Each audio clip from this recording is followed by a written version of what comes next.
Thank you everyone for joining us for this very important online seminar on the science and the policy of tobacco harm reduction. My name is Tim Andrews. I'm the Director of Consumer Issues at Americans for Tax Reform and the Tholos Foundation. The Tholos Foundation is, for 20 years, as an affiliate of Americans for Tax Reform, has been working with groups around the world to try and spread messages of sound science and good public policy.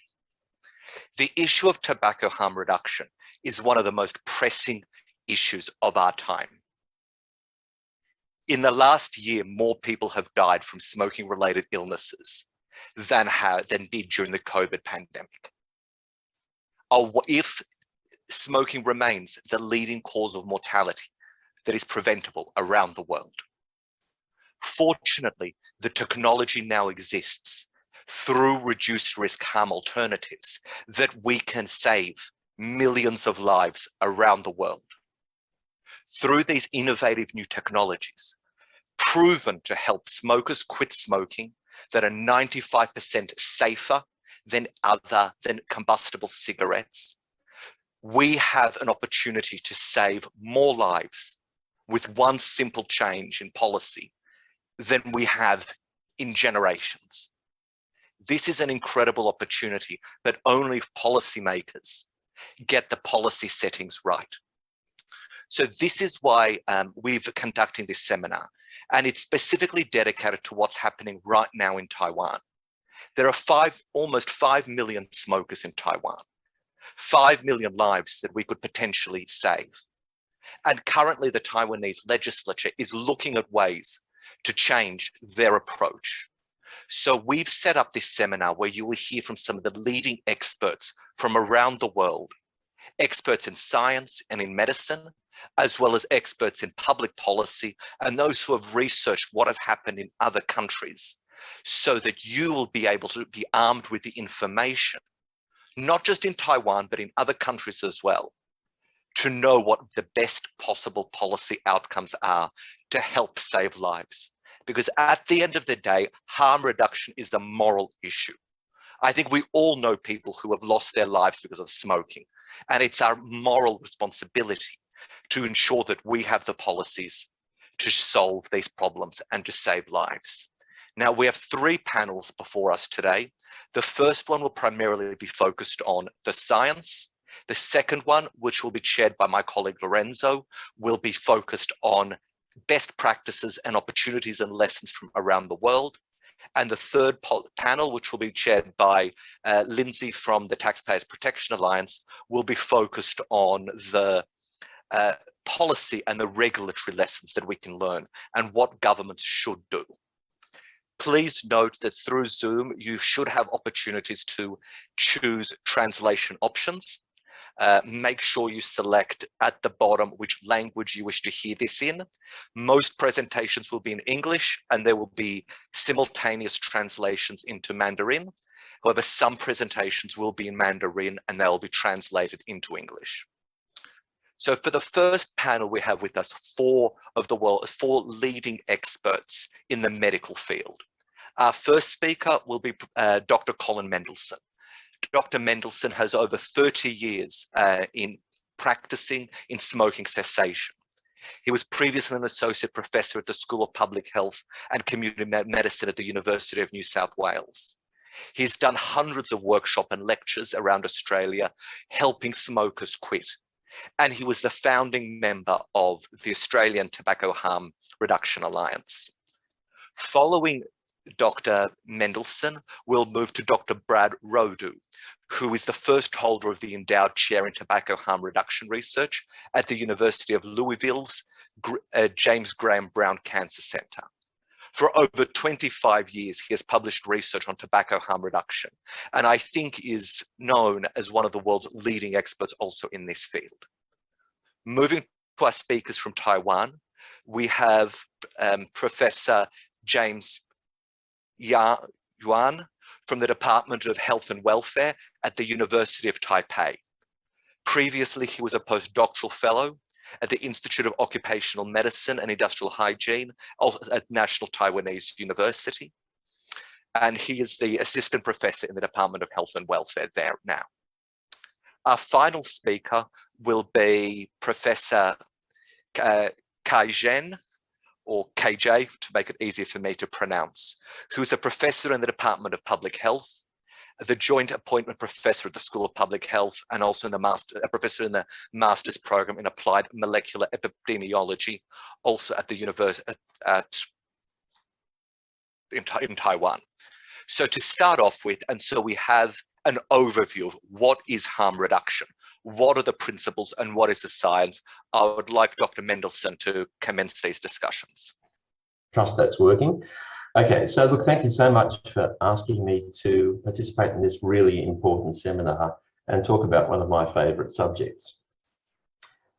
So Tim has alluded to the fact that smoking is the leading preventable cause of death in the world, and it kills 8 million people every year. Up to 2 in 3 long-term smokers will die prematurely from their smoking, and they'll lose on average 10 years of life, which is an extraordinary impact on public health. And smoking causes 1 in 5 cancer deaths and a whole range of diseases, which I'm sure most of you are familiar with. The fact is, though, that most smokers really actually do want to quit, and most try repeatedly to quit and unfortunately repeatedly fail. And in my work as a tobacco treatment specialist, I've found that very frustrating. The success rates are low, extremely low when people try on their own, but even with the best medications in clinical trials, 85% of smokers will fail. So it's very challenging for smokers to actually succeed with quitting. Quitting is certainly our preferred choice. It's always the preferred option.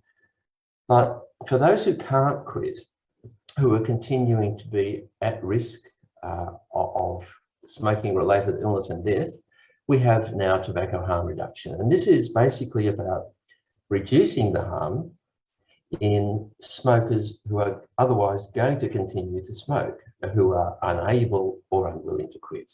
It's not about eliminating harm, but it's about reducing harm, and the products I'm going to talk about do dramatically reduce harm. And the principle here is replacing high-risk combustible products that burn tobacco, such as cigarettes and pipes, with lower-risk non-combustible alternatives. Because we know that almost all of the harm from smoking is from burning tobacco. So it's the 7,000 chemicals and toxins that are created when tobacco is burned that do most of the damage. Now, all of these products have no combustion. There is no smoke. So clearly the risk to health is dramatically reduced. Quitting harm reduction is an established strategy in drug use generally, and we use it in things like methadone for heroin users, people who use street heroin, who just can't quit, switch to methadone and dramatically reduce the harm and risks from that behaviour. I wanted to just make one point that nicotine, although it's addictive, is relatively benign, and wide range of leading international organisations have accepted that. Nicotine does not cause cancer, doesn't cause lung disease, and it only has a relatively minor role in heart disease. So we need to be realistic about the role of nicotine and far less concerned about it than in fact we are. What's also important is the risk continuum of nicotine replacement products. So what this graph shows is on the right of the graph, we have all the combustible products which are very high in risk. 燃烧式的烟品，它们是高风险，这些就像是水烟啊、纸烟等等。旁边有所谓的电子烟，还有其他尼古丁的替代疗法，这些是不燃烧的产品。而烟草减害的目的就是让大家不要使用高风险产品，而改用低风险产品。最后呢，希望他们能够戒烟。当然，戒烟对某些人来说相当困难，但有些人的确可以成功戒烟。那接下来我们就来看烟草减害的各类产品，有所谓电子烟。电子烟使用的就是用电池供电的装置，把尼古丁的液体加热成可以吸入的气溶胶。这个是目前戒烟最受欢迎的工具之一。它让吸烟者仍然有这种从手上到嘴部的这些感触，而且有各式各样的产品，大家可以从投影片上看到图片。除此之外，它也是最 from the UK showed that e-cigarettes, when compared to other studies of other products such as varenicline, which isn't available, nicotine replacement products, and Zyban or bupropion, was the most effective agent.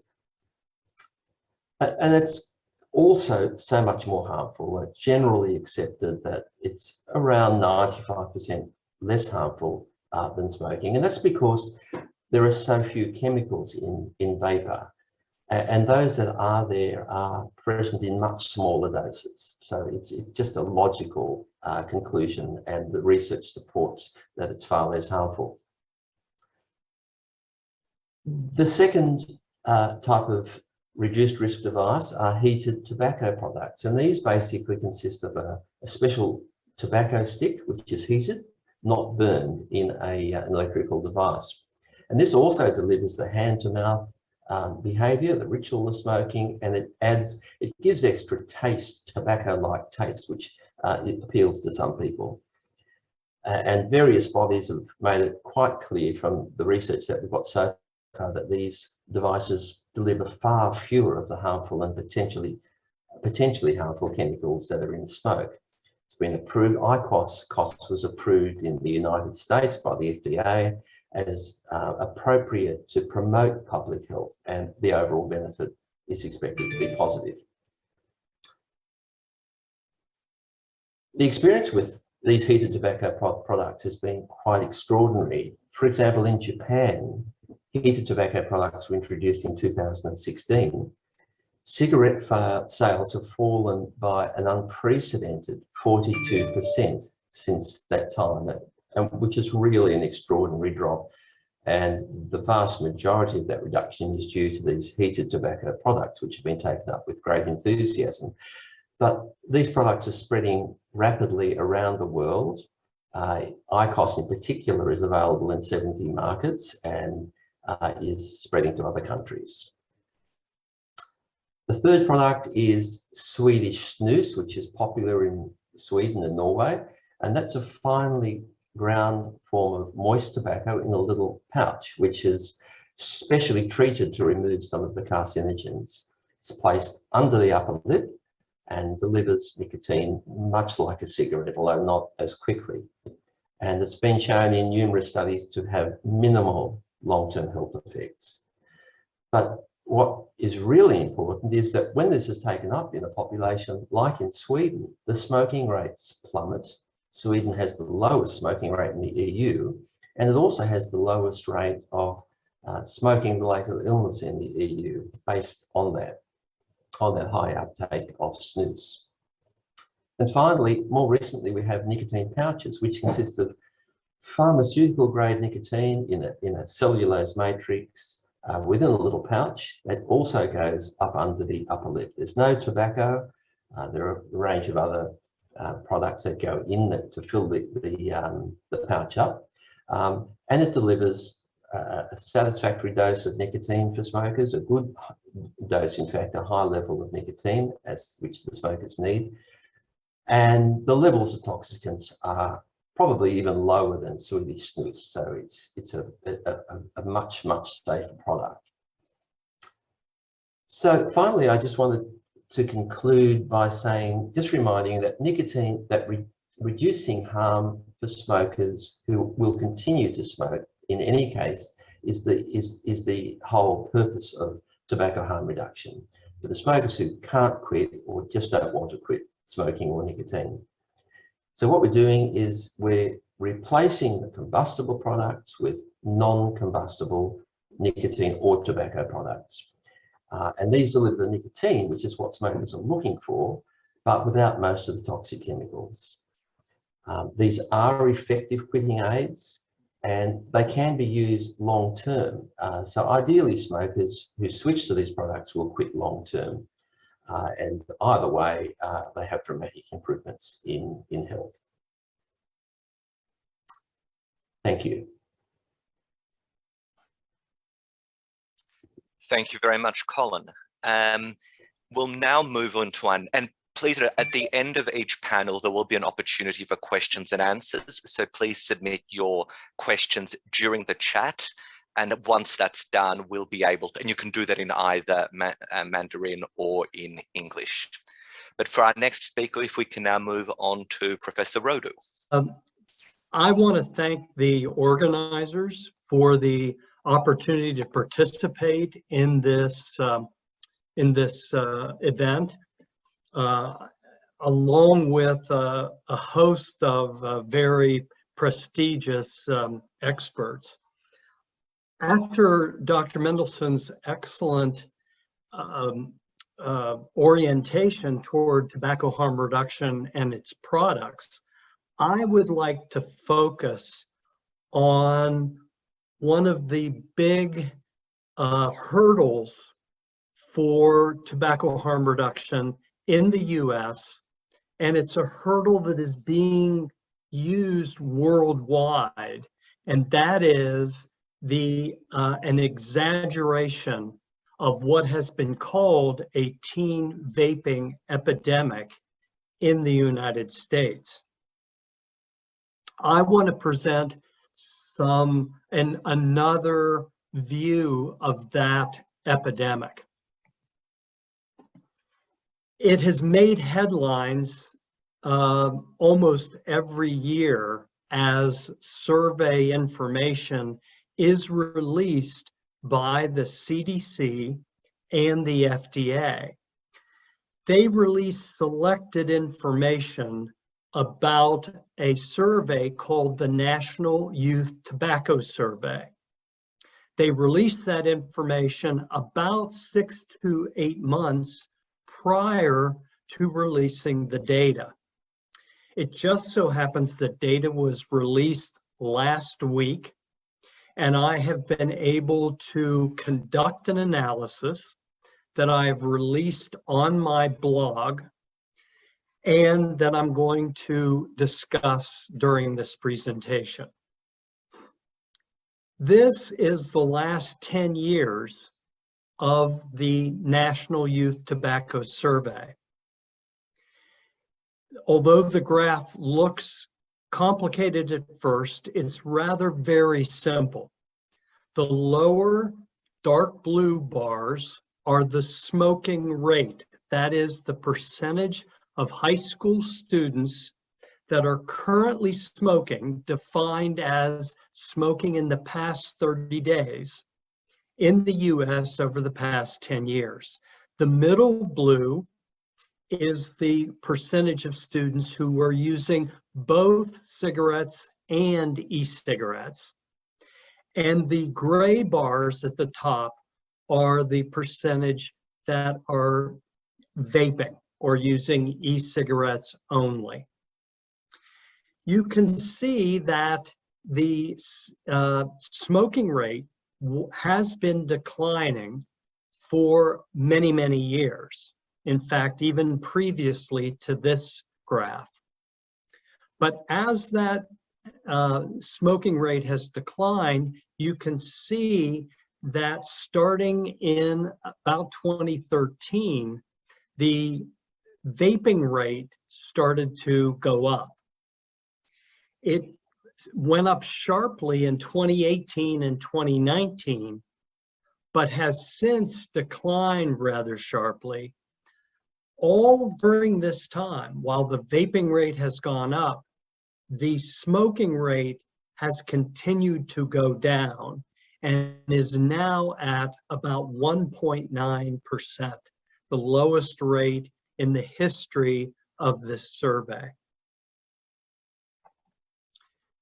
You can also see that the smoking rate in high school students has been extended onto the smoking rate in young adults.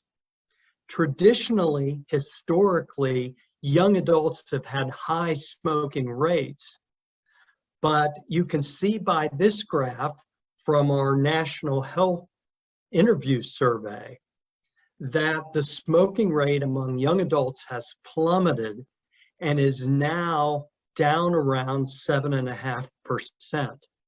And it's even declined faster during the past 10 years while e-cigarettes 因为电子烟开始是已经上市了，所以说青少年的吸烟率又在持续下降。那我们必须要提醒各位的就是，我们这里看的数据是来自于青少年烟品调查。好，您如果看到左边这里，这个是2018年的青少年烟品调查。那根据这个调查，他估计说有229万的青少年有吸烟。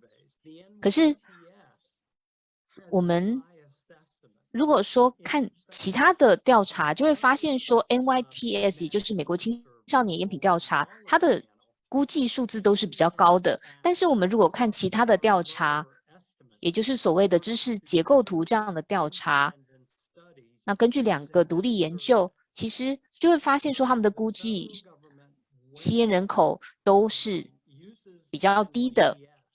可是美国联邦政府用的是 NYTS 美国青少年烟品调查，那用这个调查的话，就会给一个比较高的吸烟人口估计数字。Now, in 2021, last year, as I said, the data has just been released. So this is brand new information. There were about 1.7 million high school students who had used e-cigarettes in the past month. As I said, this is down from a high in the higher 2 millions just 2 years before. Now, another thing that our federal officials don't mention when they talk about this epidemic is that many of these students also use other tobacco products. They're not necessarily starting with these cigarettes. And in fact, in 2021, about half a million had already used other tobacco products. That leaves about 1.2 million students who had not used any other products.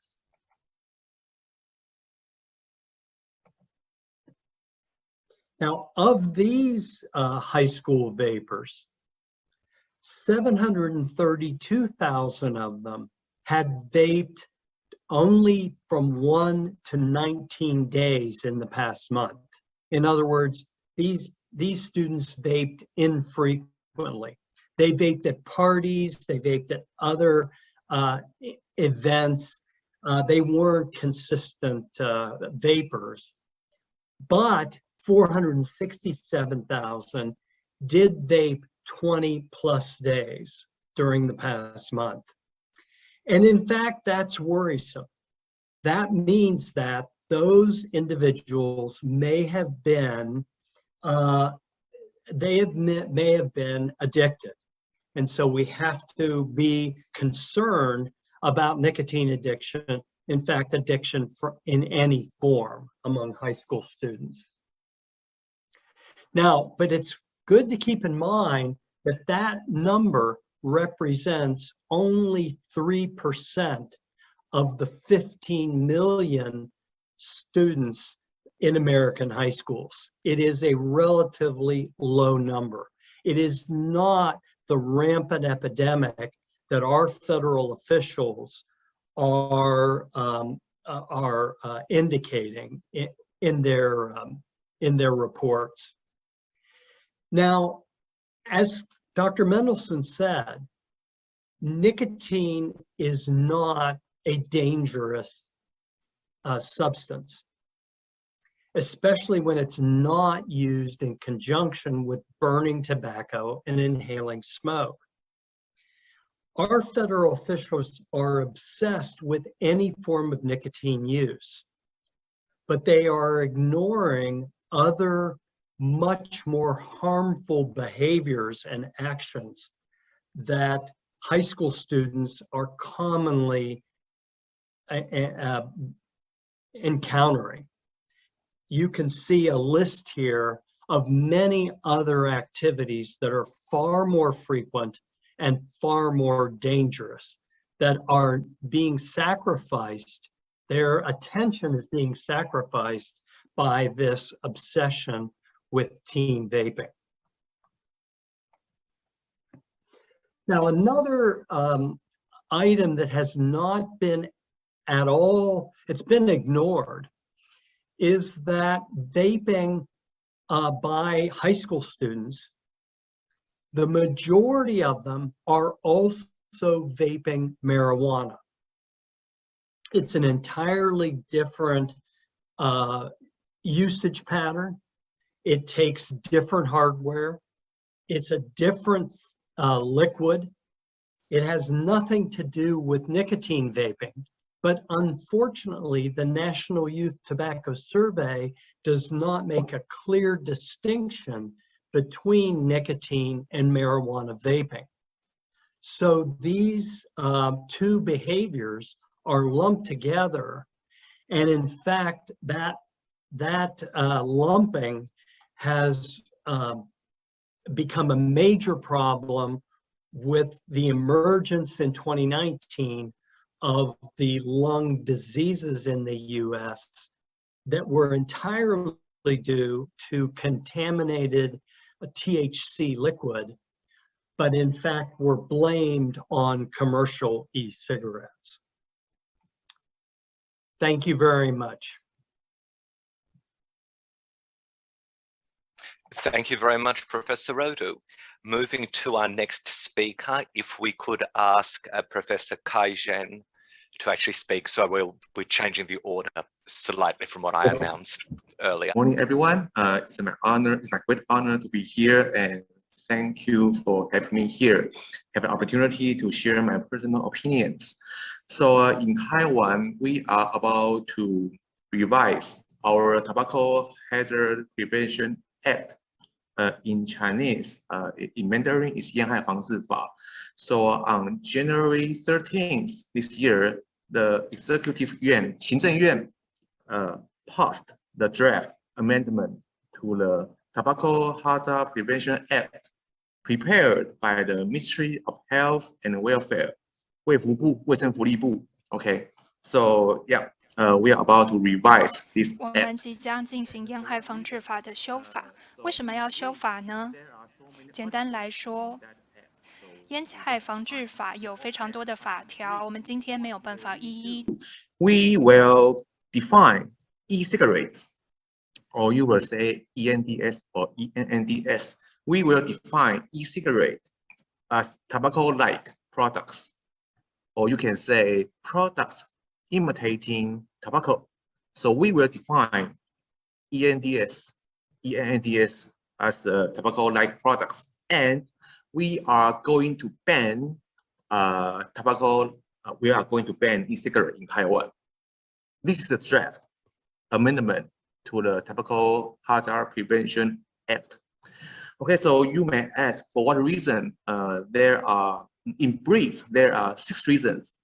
First, the #1 cause of death among children under the age of 5 is air pollution and respiratory infection caused by secondhand smoke. This is the first reason. I will comment this reason later. And the second reason is about 27,000 people die from smoking in Taiwan every year. And the economic cost attributable to smoking disease over the age of 35 years is about 144.1 billion, accounting for about 1% of our national GDP. And the third reason is WHO COP6 recommend that parties consider banning or appropriate regulating nicotine and non-nicotine electronic delivery systems. That's the third reason. The fourth reason is COP7.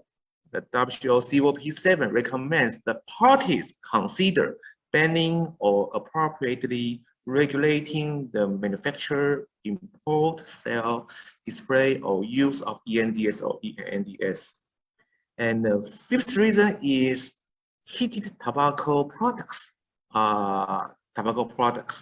Meaning that that FCTC fully applies to these products. I mean, the heated tobacco products is a kind of tobacco products, but ENDS, ENDS is not tobacco products.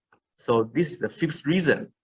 And the last reason is, according to Taiwan Youth Smoking Behavior Survey in 2019, the e-cigarette use rates among junior high school and senior high school. In Taiwan, junior high school is about age between 12 and 15. And senior high school student is about 15 to 18. That's in Taiwan. And they say, according to this survey, we say the junior high school students, the use rate is about a 2.5%. And for senior high school students, the use rate is about a 5.6%. This is about the e-cigarette. So there have been about 57,000 teenagers are using e-cigarette in Taiwan. So our government thinks this is a big problem in Taiwan. And also, there have been many cases of lung injury and deaths caused by e-cigarette in the world, indicating that such products need to be strictly regulated. Okay, so according to these 6 reasons, the Taiwan government, we are about to prohibit, we are about to ban e-cigarette, and we want to define e-cigarette as a tobacco-like products. Okay, here is my comment. For the reason 1, I think, yeah, air pollution and secondhand smoke, they are harmful materials. Yes, we agree, because there are so many epidemiological studies say there is the association between air pollution and lung cancer, etc.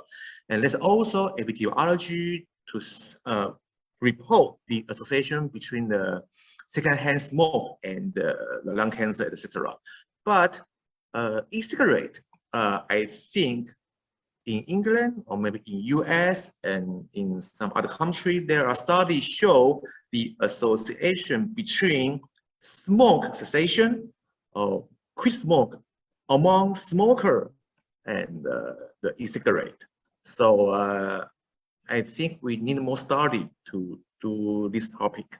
And for second, talk about the 27,000 people die from smoking. Yeah, so there are conventional tobacco, there are heated tobacco products, and there are also e-cigarette in Taiwan. So why we control, why we regulate conventional products, conventional tobacco, we will regulate heated tobacco product, but we will ban e-cigarette. So we need more strong evidence, we need more strong reason to do this.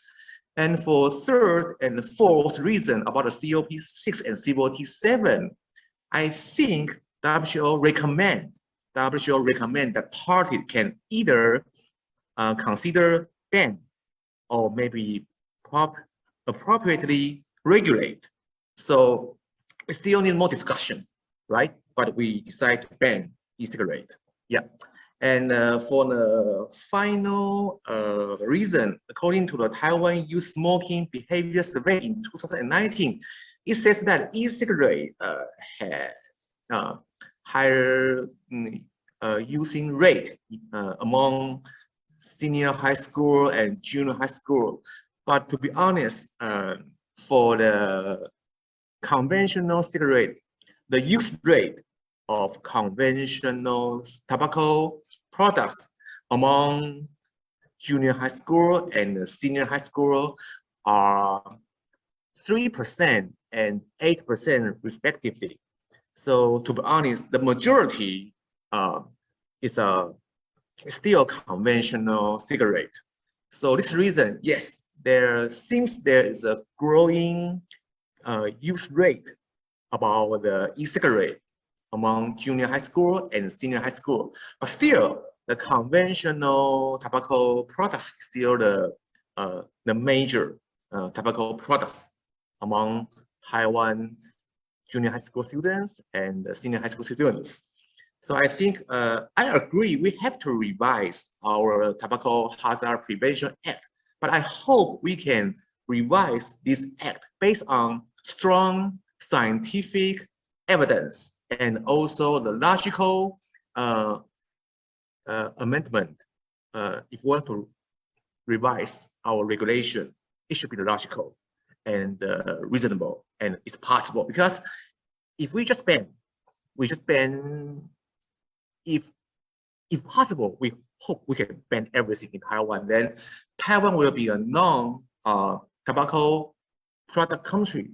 That's ideal, but in fact, in real world, it's very difficult. So I personally prefer regulate, maybe restrict and limit, but not just ban, because we need more education, we need more research, we need more discussion, and then we revise our act. I think that would be the best policy for Taiwanese people, for our government, and also for all of our sellers. That's my personal presentation and my comment. Thank you.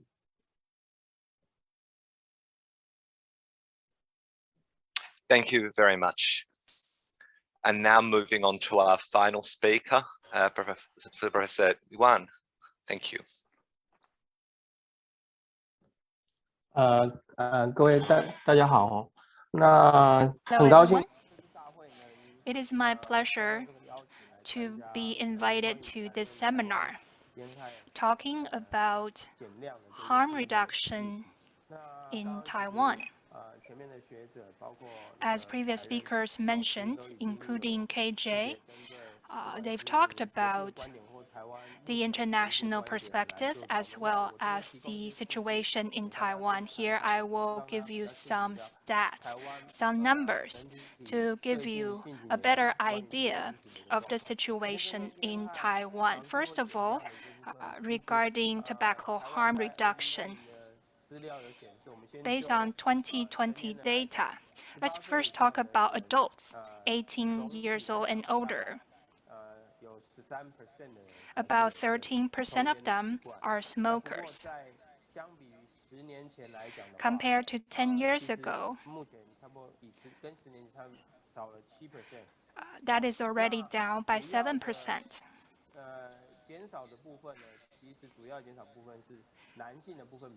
And male smoker percentage has gone down more significantly, whereas female smoker percentage has not moved a lot. Right now, the breakdown between male and female smokers is quite equal. If we talk about males, the male smoker percentage has gone down by 12% over the last decade. And there is a 20% difference between male smoker and female smoker. Now let's talk about age. This is also very interesting. Right now in Taiwan, according to survey results, most male smokers are in the age bracket of 46 to 50 years old. They account for 22% of the male smokers in Taiwan. Whereas female smokers, mostly there are young smokers in the age bracket of 21 to 25. Looking at the income brackets, high income males tend to be smokers. And there's also a study on ethnic groups. For the Aboriginals in Taiwan, they have higher smoking rate for both men and women. Now, before we talk about e-cigarettes or heated tobacco, let's talk about reducing smoking rates. We need to look at the profiles of smokers to tailor-make suggestions for them,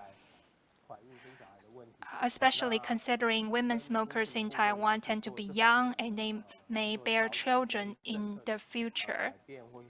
So when we revise the policy, we also need to think about the targets. Based on OECD statistics in 2018,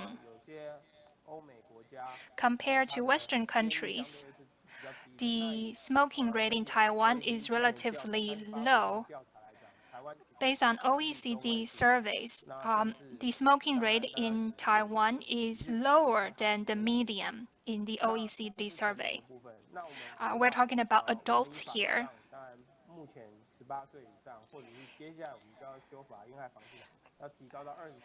As mentioned, Tobacco Hazards Prevention Act is going to be amended in Taiwan, and the new act will stipulate that only people 20 years old and older can smoke.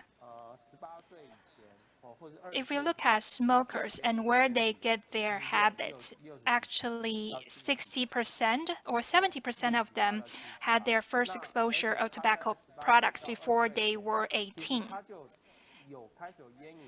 Prior to 18, some of them are already an established smoker, and that accounted for 40% of them. And that percentage goes up to 30% or higher if you're talking about people aged 20 and older.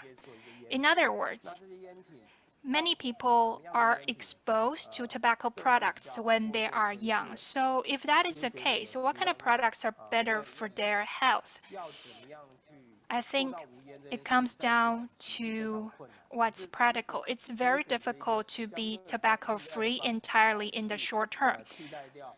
Given that, if we can encourage people to use less harmful products to replace the highly risky combustible tobacco products, that might be the way to go. And that is why we are having this discussion on e-cigarettes and heated tobacco in Taiwan right now. Based on past surveys, you have to think about heated products as well. According to the draft amendments of Tobacco Hazards Prevention Act, flavored products. Flavored products are going to be banned as well. 40% of teenage smokers, they use flavored products, both girls and boys.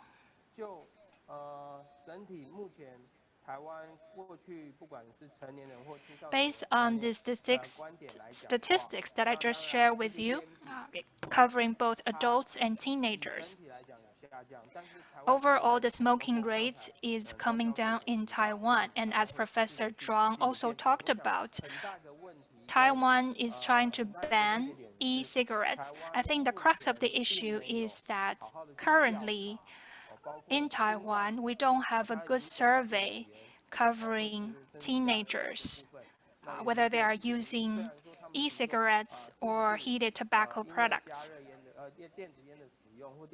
Some people say this is because vaping looks cool, so teenagers will start vaping.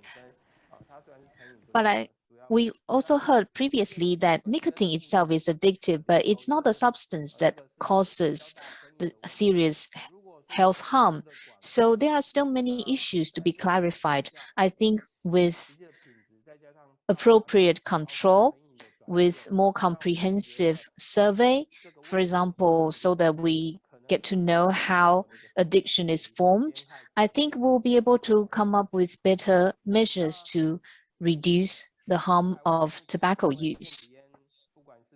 In Taiwan, whether we are talking about the Tobacco Hazards Prevention Act or other regulations, e-cigarettes have not been very clearly defined, and there has not been comprehensive scientific research. But now we see that we seem to be moving towards a comprehensive ban on e-cigarettes. In Taiwan's Fengyuan in central Taiwan, people are also thinking about whether they want to produce heated tobacco products or not. I think either you ban all tobacco products, but if that's not possible, perhaps we should think about alternatives to combustible tobacco products. And this is why we need research into the toxicity of the different types of tobacco products. We should not just move to a comprehensive ban because we are trying to pander to certain groups or just trying to follow what others are doing. Thank you very much.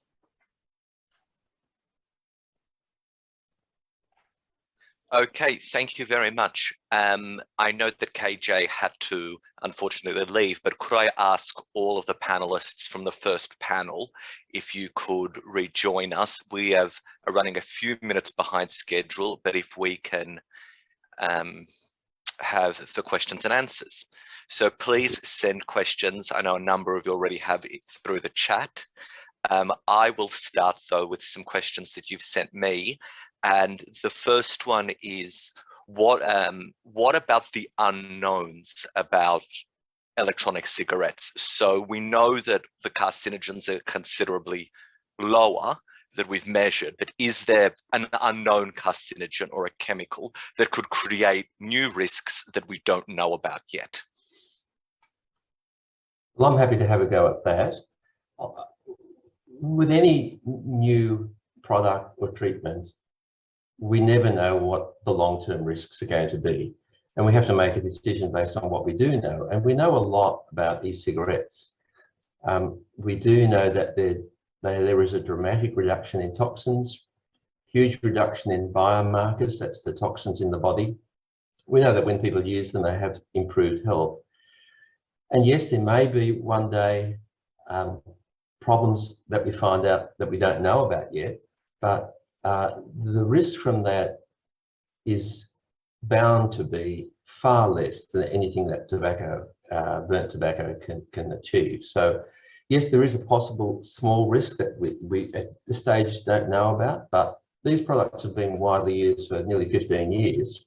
And I think the risk of anything substantial is very small.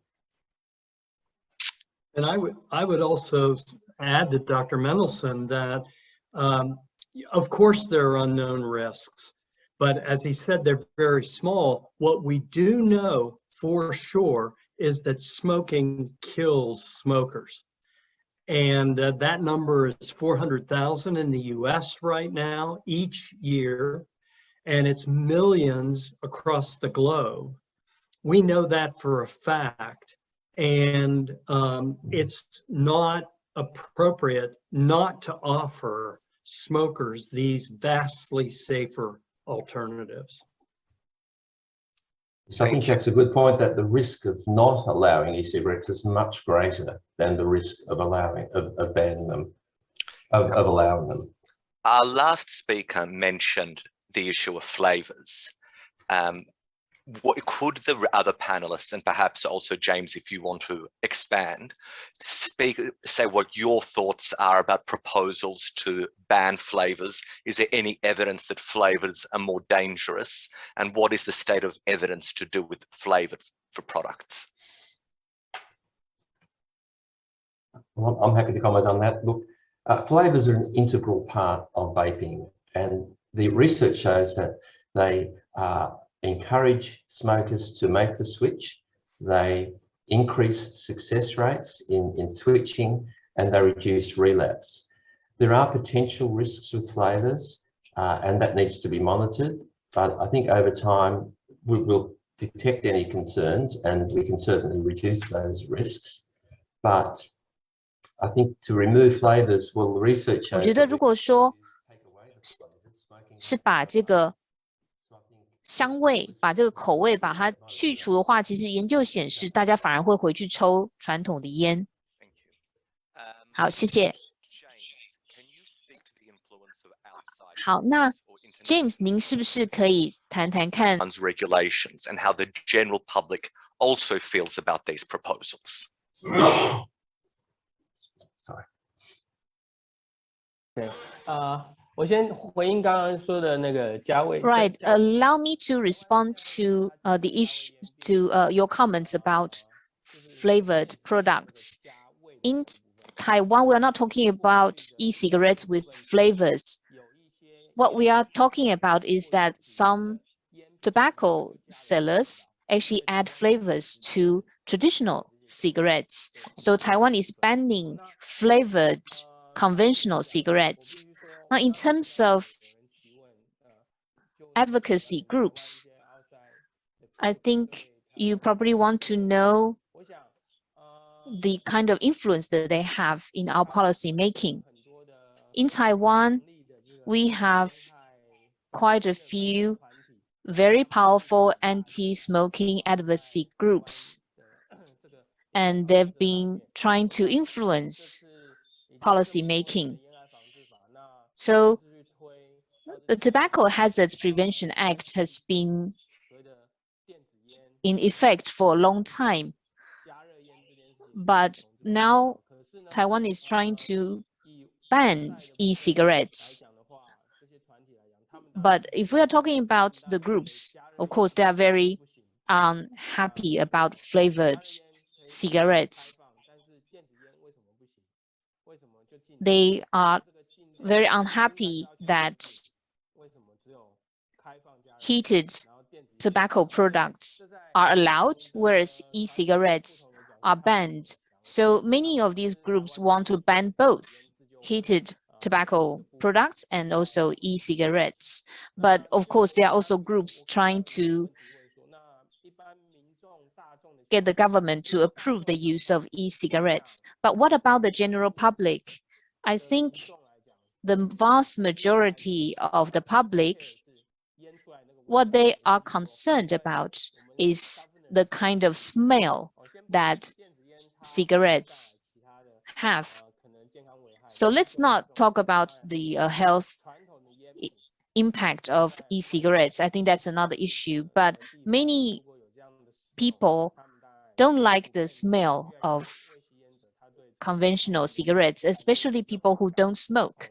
They don't want to inhale secondhand smoke. They don't like the smell. But e-cigarettes don't tend to create such a strong smell. So it seems to me that the general public are more accepting. So that's my 2 cents. And are there any secondhand issues with e-cigarette smoke that it can cause health problems for other people that we know of? Well, there's no evidence of any harm so far.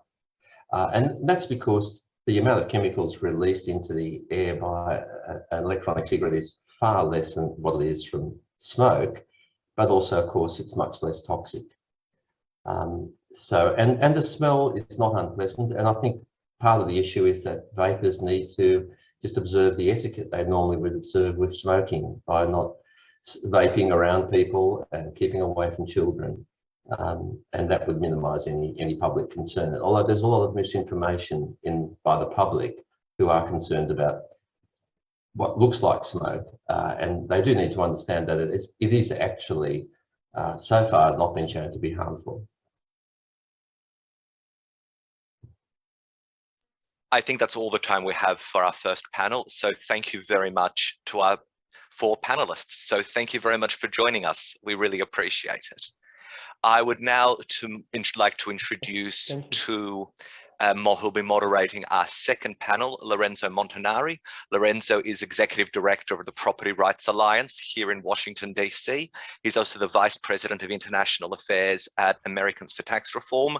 He has a lengthy track record and experience in these issues and in also developing sound public policy around the world. So thank you very much, Lorenzo. Thank you so much, Tim, and great thanks to the previous speaker for their outstanding presentation and works supported by solid data. We are moving, as you said, to the second part of the webinar, focus on tobacco harm reduction international best practices. At the end of the presentation, we will have, of course, space for Q&A. I'm Lorenzo Montanari. I'm Executive Director of Property Rights Alliance, an international research and advocacy organization founded in 2005, with a main goal to promote innovation, free market, intellectual property right, and free trade. Strong legal and political environment that recognize and enforce property right, preserve the tangible and intangible asset of inventors while incentivizing innovation. Every year, Property Rights Alliance published 2 international reports, the International Property Right Index and the Trade Barrier Index, authored by our colleagues, Philip Thompson. We have a great panel today with a great policy expert on innovation, free market and harm reduction. International panel, as this webinar is. We have Dr.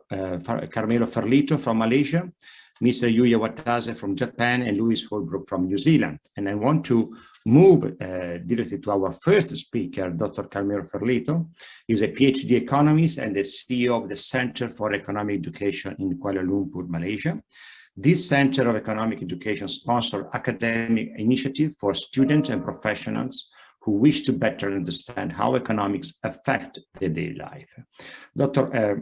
Ferlito is author of several books on economics, and today he will be presenting one of the policy papers that we've been publishing as a PRA in partnership with his think tanks on international best practices for tobacco and nicotine public policy in Asia. And this also policy paper is being co-authored by Professor Adam Hoffer. Carmelo, the floor is yours. Thank you. Thank you, Lorenzo, and thanks to the organizers for having invited me to share some thoughts on harm reduction. Let me open my presentation. Some thoughts on harm reduction that are based on considerations that can be drawn from economic theory, both from a negative and from a positive perspective. So, first of all, a couple of introductory remarks on something that is wrong from economic perspective in the current and predominant approach to harm reduction. So the first, probably most important mistake is that current policies based on taxations and prohibition ignore somehow the fact that people choose what are often called sinful behaviors, being aware of the risks that are incurred in these sinful behaviors. And therefore, individuals makes their own trade-off analysis. And somehow, with prohibition and taxations, governments are telling the people are not able to choose from themselves. And potentially, these kind of restrictions can be extended to every other kind of behavior, can be even following a certain ideology or watching certain movies, as economist Ludwig von Mises explained more than half a century ago. Another point that I want to make is the point of externalities or social cost. Traditional welfare economics tend to make a choice between the part that need to be punished and the part that need to be protected. So in harm reduction strategy, traditional welfare economics would say that smokers are producing externalities on non-smokers, and therefore they have to be penalized because of this bad behavior. But as Nobel laureate Ronald Coase pointed out, externalities should be looked at from a double perspective. So it is true that non-smokers produce externalities on the smokers produce externalities on non-smokers, but by punishing the smokers, we are producing an externality on the smokers. So they are depriving them for their pleasure consumption. So externality analysis needs always to be taken into consideration from the double perspective and try to find a balance on protecting both the rights of both parties, and also considering that what is usually called social cost is very difficult to be measured first, and traditional welfare economics assume that by putting a certain tax on a certain item, we are able to cover exactly the additional cost. And this is a presumption of knowledge that is probably difficult to be proved in reality, so that a certain amount of tax can indeed cover a certain amount of social cost that can indeed be precisely measured. So these are all economic theory problems that need to be somehow considered from a different perspective. Few words on taxation. Taxation on sinful products violate both horizontal equality and vertical equality. Horizontal because you are taxing in a different way a certain amount of money spent just because it's spent in a certain way, and vertically because it has been proved that addictive products obviously are inelastic, and therefore taxation on this kind of products is regressive and harming more the poor over the rich. And here in our paper we also produce. 在我们的论文里面，我们就有这张图表，看到烟品消费跟收入比例之间的关系。不过呢，其实税务部分还有更多值得讨论的所谓罪恶税。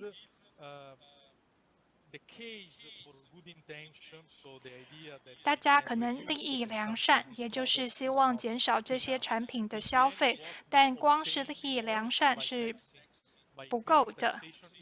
我们提高税负或是税率，其实只是助长黑市。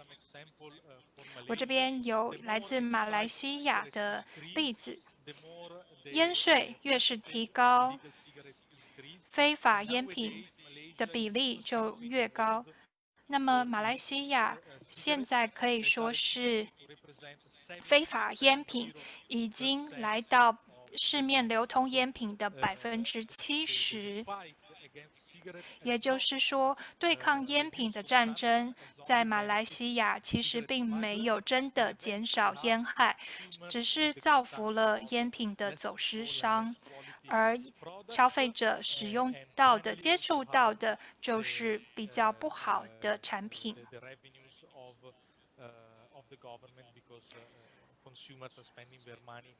这对于政府来说也不是好事，因为消费者去买这些黑市的烟，政府也征不到税收。那这其实 So we believe that harm reduction policies should use rewards and incentive rather than punishment. It should focus on, yes, decreasing consumption, but decreasing consumption for addictive products is more easy to be obtained by shifting consumption towards less harmful products rather than bringing the consumption of pleasure to zero. So the key point that we try to make in our point is not that we should move away people from consuming pleasure, but moving people toward the consumption of pleasure in less harmful ways. And the best way to achieve this is to stimulate innovation and research. The best way, in turn, to stimulate innovation and research is to create an environment that is conducive to research and innovation through tax incentives, but in particular through an institutional framework that promotes liberty, that promotes freedom of research, that promote the emergence of entrepreneurship in the country. And this is, of course, a complex discussion, but in a nutshell, an environment that is conducive to innovation is the best environment to produce best way for people to consume pleasure. And this is the direction where we have to go in order to get human progress, economic growth, and finally harm reduction. So I hope that I was able to stay within the minutes that were allocated to me, and I will be happy to further exploit the topics and the argument that I made during the question and answer session. Thank you very much. Thank you so much, Carmelo, for your rigorous analysis and for your leadership on this topic in Malaysia. Now we want to invite Yuya Watase to discuss harm reduction lifestyle. Yuya Watase is the chairman of the Pacific Alliance Institute and a researcher at the Waseda University in Tokyo. He's a prominent media pundit on Japanese television and a newspaper and magazine. He's also worked in the past as a campaign advisor and strategist. Mr. Watase is also the co-founder of the Japan-US Innovation Summit, the biggest free market conference in Japan. Yuya, before introducing and giving the floor to you for your presentation, we're going to show the video on harm reduction lifestyle in Japan. Yep. Good morning and good evening, everyone. Yuya Watase, Pacific Alliance Institute from Japan. We would like to introduce the development of lifestyle that promotes harm reduction. This project is being promoted as a project of Liberal Democrats Party Parliamentary Caucus, led by Mr. Mineuki Fukuda, a former Deputy Minister of the Cabinet Office. My presentation introduces their views on the Japanese situation. The direction of Japan's harm reduction policy, including tobacco, is beginning to become a unique rule of health and productive management. In Japan, longevity concerns such as social security and the problem in old age are increasing, which has led to dissatisfaction with politics. Health and productivity management is a method to eliminate this anxiety. Health and productive management is intended to reduce the difference between life expectancy and healthy life expectancy. In addition, health and productivity management protects the health of employees, which respects the human rights of employees.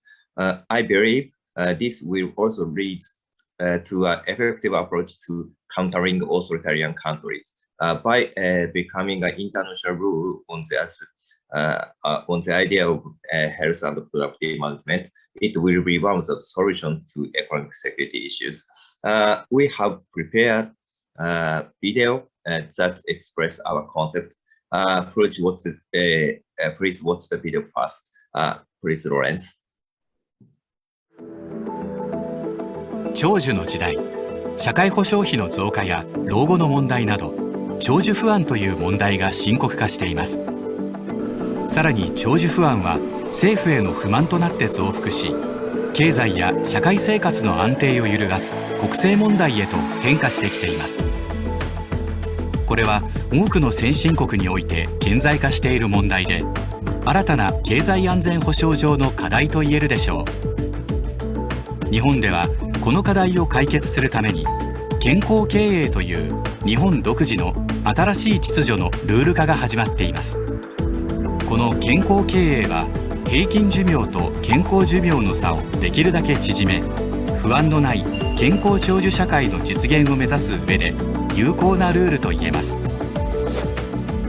経済安全保障の議論の高まりを受けて、昨今人権問題が政策上重要になりつつあることから、従業員の健康維持を促し、基本的な人権を尊重する健康経営は、権威主義国に対する人権外交としても価値を持つはずです。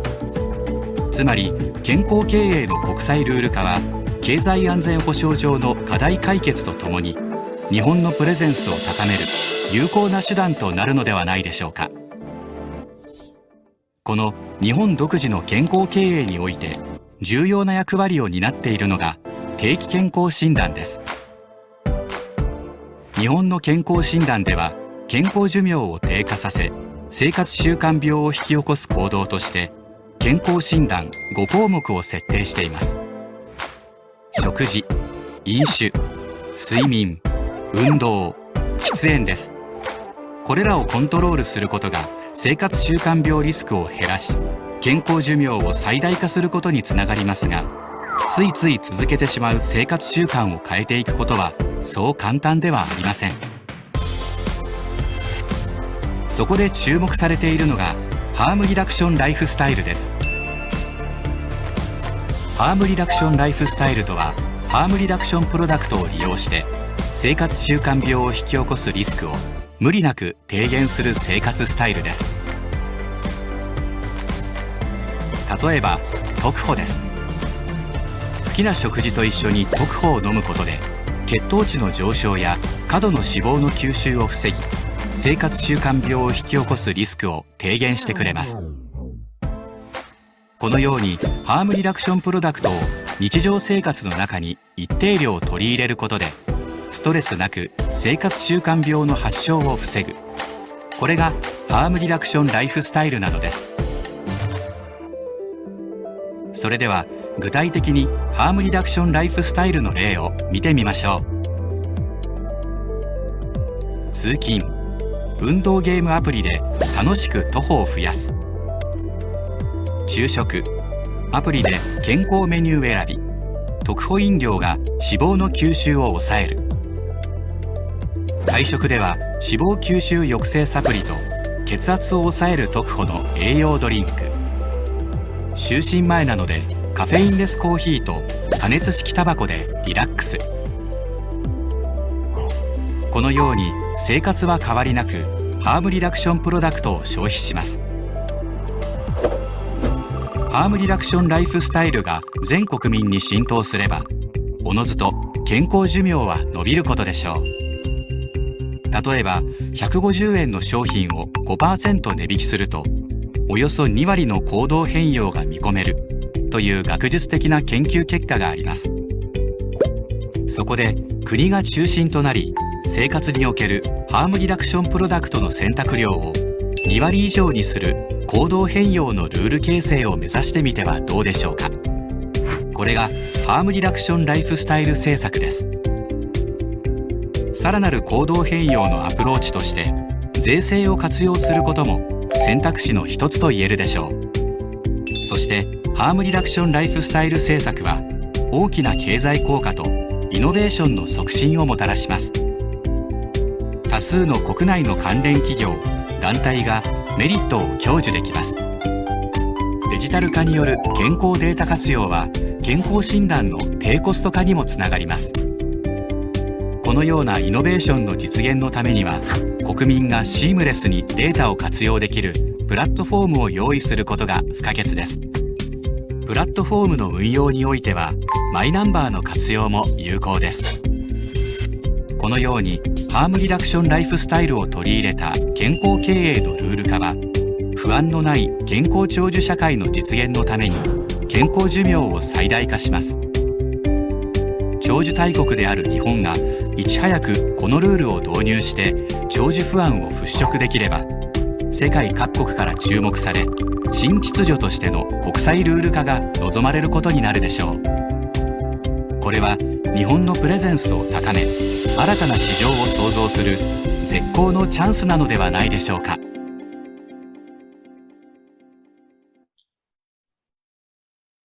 Thank you, Lorenz. The key Thank you.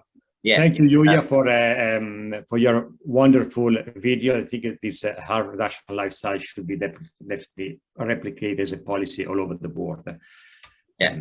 The key concept is reducing the risk is the harm reduction lifestyle. The way to do this is to actively utilize harm reduction products.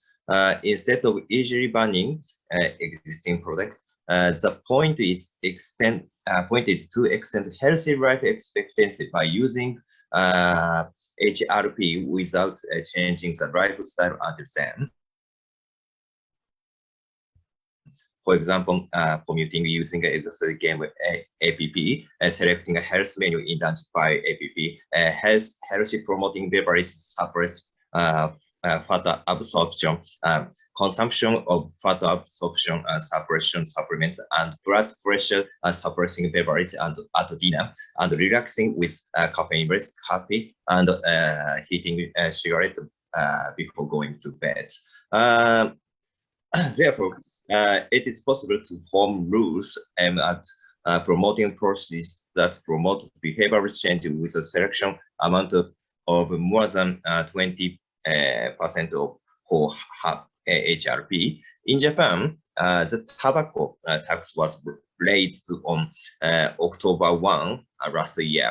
However, there is a big difference in the amount of price increase between traditional cigarette and heating cigarettes. If a person who smokes a cigarette box a day switch to heating cigarette, he can save almost $1,000 US per year. Currently, the use of heating cigarettes is promoted by different in the tax increase tax rate, but it is possible to further promote the use of heating cigarettes by reducing tax on it. At the political level, rule-forming strategy caucus of the Liberal Democrats Party is examining the rule building of health and management. We see it as an opportunity for Japan, a long-lived country, to increase the presence and create new markets by making rules faster than the other countries. Thank you. Thank you so much, Yuya, for your leadership on that, and really we appreciate your presentation, the video. We are now moving to Louise Holbrook, that we conclude this discussion, this session on lesson learned in New Zealand. Louise Holbrook is the campaign manager for the New Zealand Taxpayer Union. He executes campaign and ensure that the voice of New Zealand taxpayer heard in radio, television, social media, newspaper across the country. He's the co-author of the policy paper that we've been publishing as a PRA recently, Vaping Works International Best Practices, and United Kingdom, France, Canada, and New Zealand. And Louise will be focused on the New Zealand section. This policy paper has been co-authored with Christopher Snowdon, Professor Jan Irvine, and Patrick Coquart. Louise, the floor is yours. Hello, thanks for having me. Now, I'm from the Taxpayers Union, so I guess the question is, why is a taxpayers group interested in harm reduction? The answer in New Zealand is because of the extremely high excise tax rate on tobacco in New Zealand. Even a cheap packet of cigarettes in New Zealand costs around 21 American dollars. So we see the financial harm caused by these taxes as a form of tobacco harm, in addition to the health harms that we all know about. So our tax rates are so high in New Zealand, we've seen a thriving black market with smuggled cigarettes. I'm just bringing it up on my screen. You can see a selection of photos of police seizures of cigarettes. And we have also seen an explosion of robberies, often violent robberies of the shops that sell tobacco. So we see vaping as a way for smokers to escape not just health harms, but also financial harms, but also for New Zealand and other countries to escape from the social harms and the crime that has formed around tobacco. So in New Zealand, our government has actually accidentally legalized vaping and heated tobacco products. This happened in 2018 when our Ministry of Health challenged Philip Morris and argued in court that heated tobacco products were illegal under our existing law. However, the judge found that it would contradict the purpose of our tobacco control laws to ban heated tobacco products, because our tobacco laws are focused on reducing harm. So as a result of that decision from that judge, both heated tobacco and vaping products became legal without regulation. So for about 2 years, we had this unregulated interregnum for vaping products. And you can see the result with the image I'm sharing on my screen, which shows the top line being our smoking rate and the bottom line being our vaping rate. As you can see, smoking has now reduced to 9.4% prevalence. where vaping has increased to 6.2% prevalence. Interestingly, this has happened not just after the government legalized vaping products, but also after the government stopped increasing the tax on tobacco. So this improvement in our situation cannot be attributed to tobacco tax. The obvious answer is that this correlation that you see is in fact a causation, and smokers are switching to vaping. Now, how did we get to this point politically? Aside from the government initially accidentally legalizing vaping products, they have since formalized the laws. They have regulated but still permitted vaping products to be sold fairly accessibly. Most convenience stores in New Zealand, you can go in and buy vaping products. The reason the government has taken a permissive stance on these products, I think, is really due to the frontline workers in quit smoking groups and also former smokers themselves who've shared their testimonies of how they have benefited from the availability of vaping products. Eventually, the evidence just became too difficult for the academics to deny. So our public health groups are now advocating for harm reduction. And even our government now promotes vaping as a way to quit smoking. So the page that I'm currently sharing is a Ministry of Health website. And as you can see, it says, vaping can help you quit smoking. Vaping is less harmful than smoking. These are official government messages promoted widely in New Zealand. And additionally, even our politicians, including our Prime Minister Jacinda Ardern, now acknowledge that vaping is making a difference in terms of our decreasing smoking rate. So I know a lot of people internationally like to quote Jacinda Ardern. So if you want to quote Jacinda Ardern, please quote her on vaping. It's right there. What I would say is that it would be a mistake to hold up New Zealand as a bastion of freedom or a bastion of progressive, open-minded policy. Our government is still fundamentally prohibitionist, I would say, in its instincts. For example, on tobacco, it is currently advancing a proposal to reduce the nicotine content in cigarettes by 95%. So our positive outcomes with vaping are in spite of, not because of, the attitudes of our government. But I hope that does send a message of hope to other countries.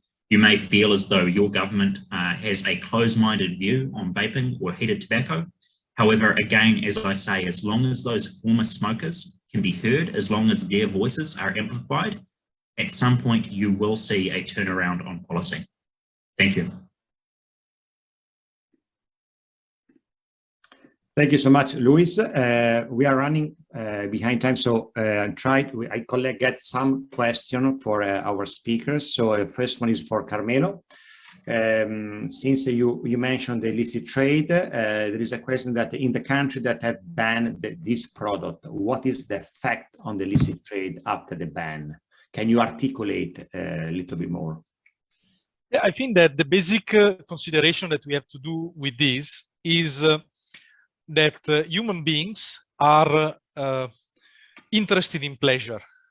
Okay, so we are pleasure consumers. We look for pleasure. It's part of our human behavior. So all the actually, this is in the history of mankind. All the attempts of forbidding the consumption of pleasure results in the growth of illicit consumption of pleasure. This is regarding the consumption of sex, the consumption of tobacco, the consumption of alcohol, and so all the prohibitions or taxations, regulations, they just go in the direction of denying human nature, which is a pleasure seeker. So humans are pleasure seekers. So whenever we try to forbid pleasure consumption, we have a growth in the illicit consumption of pleasure, which is, by the way, a less safe consumption of pleasure, and also a fiscal harm for government pockets. So in a nutshell, the ultimate result is not a reduction of consumption of pleasure, but driving consumers toward the consumption of the same pleasure in an illicit way. Thank you. Very clear. We have another question for Luis regarding New Zealand has recently adopted the tobacco harm reduction as part of its tobacco control strategy, as you mentioned. So what does that look like in terms of specific policy and regulation for reduced risk nicotine product? And what has the impact been in terms of smoking rate? Sure. We are relatively permissive compared to most other countries. Like I said, most convenience stores you can buy vaping products. You can also buy heated tobacco products. One unfortunate restriction we do have is on the availability of flavors. So I can get tobacco or I can get menthol flavored e-cigarettes at my local convenience store. But if I want a berry flavor or a melon flavor or a cookies and cream flavor, I have to go to a specialist vape store. That's not such an issue in the big cities, but some of our highest smoking rates actually occur outside of our cities, in regional New Zealand and rural New Zealand, where smokers are being denied access to flavors that we know are extremely helpful for quitting. So we still see higher smoking rates in those lower income, more regional and rural areas. Okay, thank you. Last question for Yuya. In Japan and Korea, since the tobacco heated products are legal, so no additional market approval is required. How has this policy helped smokers to embrace a harm reduction lifestyle? And do you have any data proving the health status of the switch smoker users? You need to mute yourself, Yuya. Okay. There were new survey published last year. Japan Tobacco announced on April 22 last year at the online conference on scientific findings on THP. They published the study report comparing THP and traditional cigarettes, amount of substance of health concern taken into the body. For 90 adult cigarette smoker who are judged to be in good health by medical institution, 15 people each, 4 types of THP, including Palm Tech Plus, Palm S2, etc. After switching to the use of one of the heating cigarette, continuing to smoke cigarettes or quitting the smoke for 5 days, the study HM investigated the exposure of health-related substance by collecting urine and measuring breath. They also investigated the daily tobacco usage and nicotine exposure as a usage of these tobacco products. This survey was conducted by a medical institution after obtaining approval for implementation by the ethics review committee of the medical institution. The study revealed many of the health findings measured in the group. The switches from the cigarette to 4 type of THP, the exposure has been reduced to the same level as a quiet smoking group. There was also a marked reduction in exposure to many of the major health concerns when compared to the group who continue to smoke cigarettes. Although it is possible to conclude the equal and the THP has a less health risk from the survey alone, it can be regarded as an important basis for being a risk reduction product. We continue to check the survey and continue to research more. Thank you. Thank you, Yuya. Thank you so much to Carmelo Ferlito, Yuya Tazel, Luis Holbrook for your outstanding presentation based on solid data and policy analysis. Just to conclude a little bit, in this panel, we analyzed and we hear about international best practices, mainly focused on Malaysia, Japan, and New Zealand. And the international best practices concerning tobacco and nicotine regulation help to achieve harm reduction and cessation while promoting innovation and guarding against unintended consequences. Several studies, as we show in our presentation, I'm going to share the link in the chat session, estimate that policy recommendations that adhere to the international best practices framework in Asia, for example, will result in more individuals breaking their addiction to tobacco products. So we can conclude that the harm reduction policy should incentivize behavior change through individual choice instead of a restricting policy intended to harm the consumer, such as taxes. We finished the second section and we enter now in the last but not least part of the webinar, focus on how tobacco harm reduction can be embedded into tobacco policymaking. This panel will be moderated by Lindsay Stroud, who is the director of the Taxpayer Alliance Consumer Center, is a center that provides data and analysis to inform and assist policymakers when addressing consumer product. Stroud authored several policy papers, Tobacco Harm Reduction 101, a guidebook for policymakers in 2018, as well as Vaping, e-cigarette, and Public Policy Toward Alternative to Smoking 2017. She's one of the leading experts in harm reduction policy. Lindsay, the floor is yours. Thank you, Lorenzo. That was a great introduction. I really appreciate it. And thank you, Tim, for having us on here, and all of our guests. Thank you for joining us, and everybody who's on here attending. It's really great to see all the participation. So we are running late, so I'm just going to go pretty quickly into it.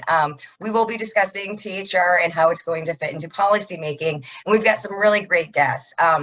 Clive Bates is probably sleeping right now as it's 2 a.m. in the UK, and you guys probably know him from Twitter and everywhere else that he is at. And he's director of counterfactual consulting, and he's the longstanding advocate for tobacco harm reduction as a strategy to address the burden of disease and premature death caused by smoking. And he will be joining us with a pre-recorded video. Next, we will have Professor Chi Rui Zia. I probably really completely mispronounced that last name, and I do apologize. He's the adjunct professor at the Fang Chia University, and he's a health economist. And he has significant prior roles that have covered diversified areas, including the field of health economics and applied microeconomics. We have Michelle Mitten. She's a research fellow at the Competitive Enterprise Institute and specialized in regulations related to individual and public health, including food, alcohol, drugs, including nicotine, and gambling. And her work centers on how health and policies are created and their effects. Finally, and thank you for coming on such short notice, we have Nancy Lucas. She's the executive coordinator of the Coalition of Asia Pacific Tobacco Harm Reduction Advocates, or CAPFRA. It's a voluntary coalition of 11 consumer THR organizations. They're very active in advocacy as a group supporting the cause and each other's activities. And I guess we're just going to start with Clive Bates's presentation. I think that's going to be working on everybody else's end. There's a slight technical issue at the moment with pulling it up on screen share, even though we tested it earlier. If you can just give us a moment, and if we can just go to Michelle first while we try and... Okay. Michelle, if you're ready, thank you. I'm ready. Well, okay, first of all, thank you so much for inviting me to speak today. It's a great honor, and I will try and cut this a little bit short since I know we're running out of time. So far, a lot of the other panelists have talked about the idea of the continuum of risk when it comes to various nicotine products, and it's quite clear that these novel non-combustible products like e-cigarettes, snus, heated tobacco, etc., pose a far less risk to health than combustible tobacco like cigarettes. But of course, less risk is not risk-free, and many countries, including Taiwan, are now facing the question of how public policy can address these low-risk products in order to best protect and promote public health. Now, to date, this public policy debate over nicotine has been framed as a choice between permissive policies versus non-permissive policies or prohibition. In this framing, the supposed choice is between tolerating some degree of risk in order to preserve access to less risky products like e-cigarettes versus the elimination of risk versus via prohibition. But what I'm going to talk about in my presentation is that this is a false choice. That bans do not eliminate harm because bans do not, and in fact cannot, eliminate demand or markets for products that consumers want. what bans do is redirect demand from a legal market to non-legal markets. And as I'm going to talk about, this can actually escalate rather than reduce harm. So I'm going to begin with a simple truth about public policy that applies universally, frankly, to all countries, all issues, and in every era of human history, which is this: that a policy's ability to achieve its stated objectives is dependent on the level of compliance with that policy. Now, what that means functionally is that if people refuse to comply with a policy, it cannot achieve its stated goals.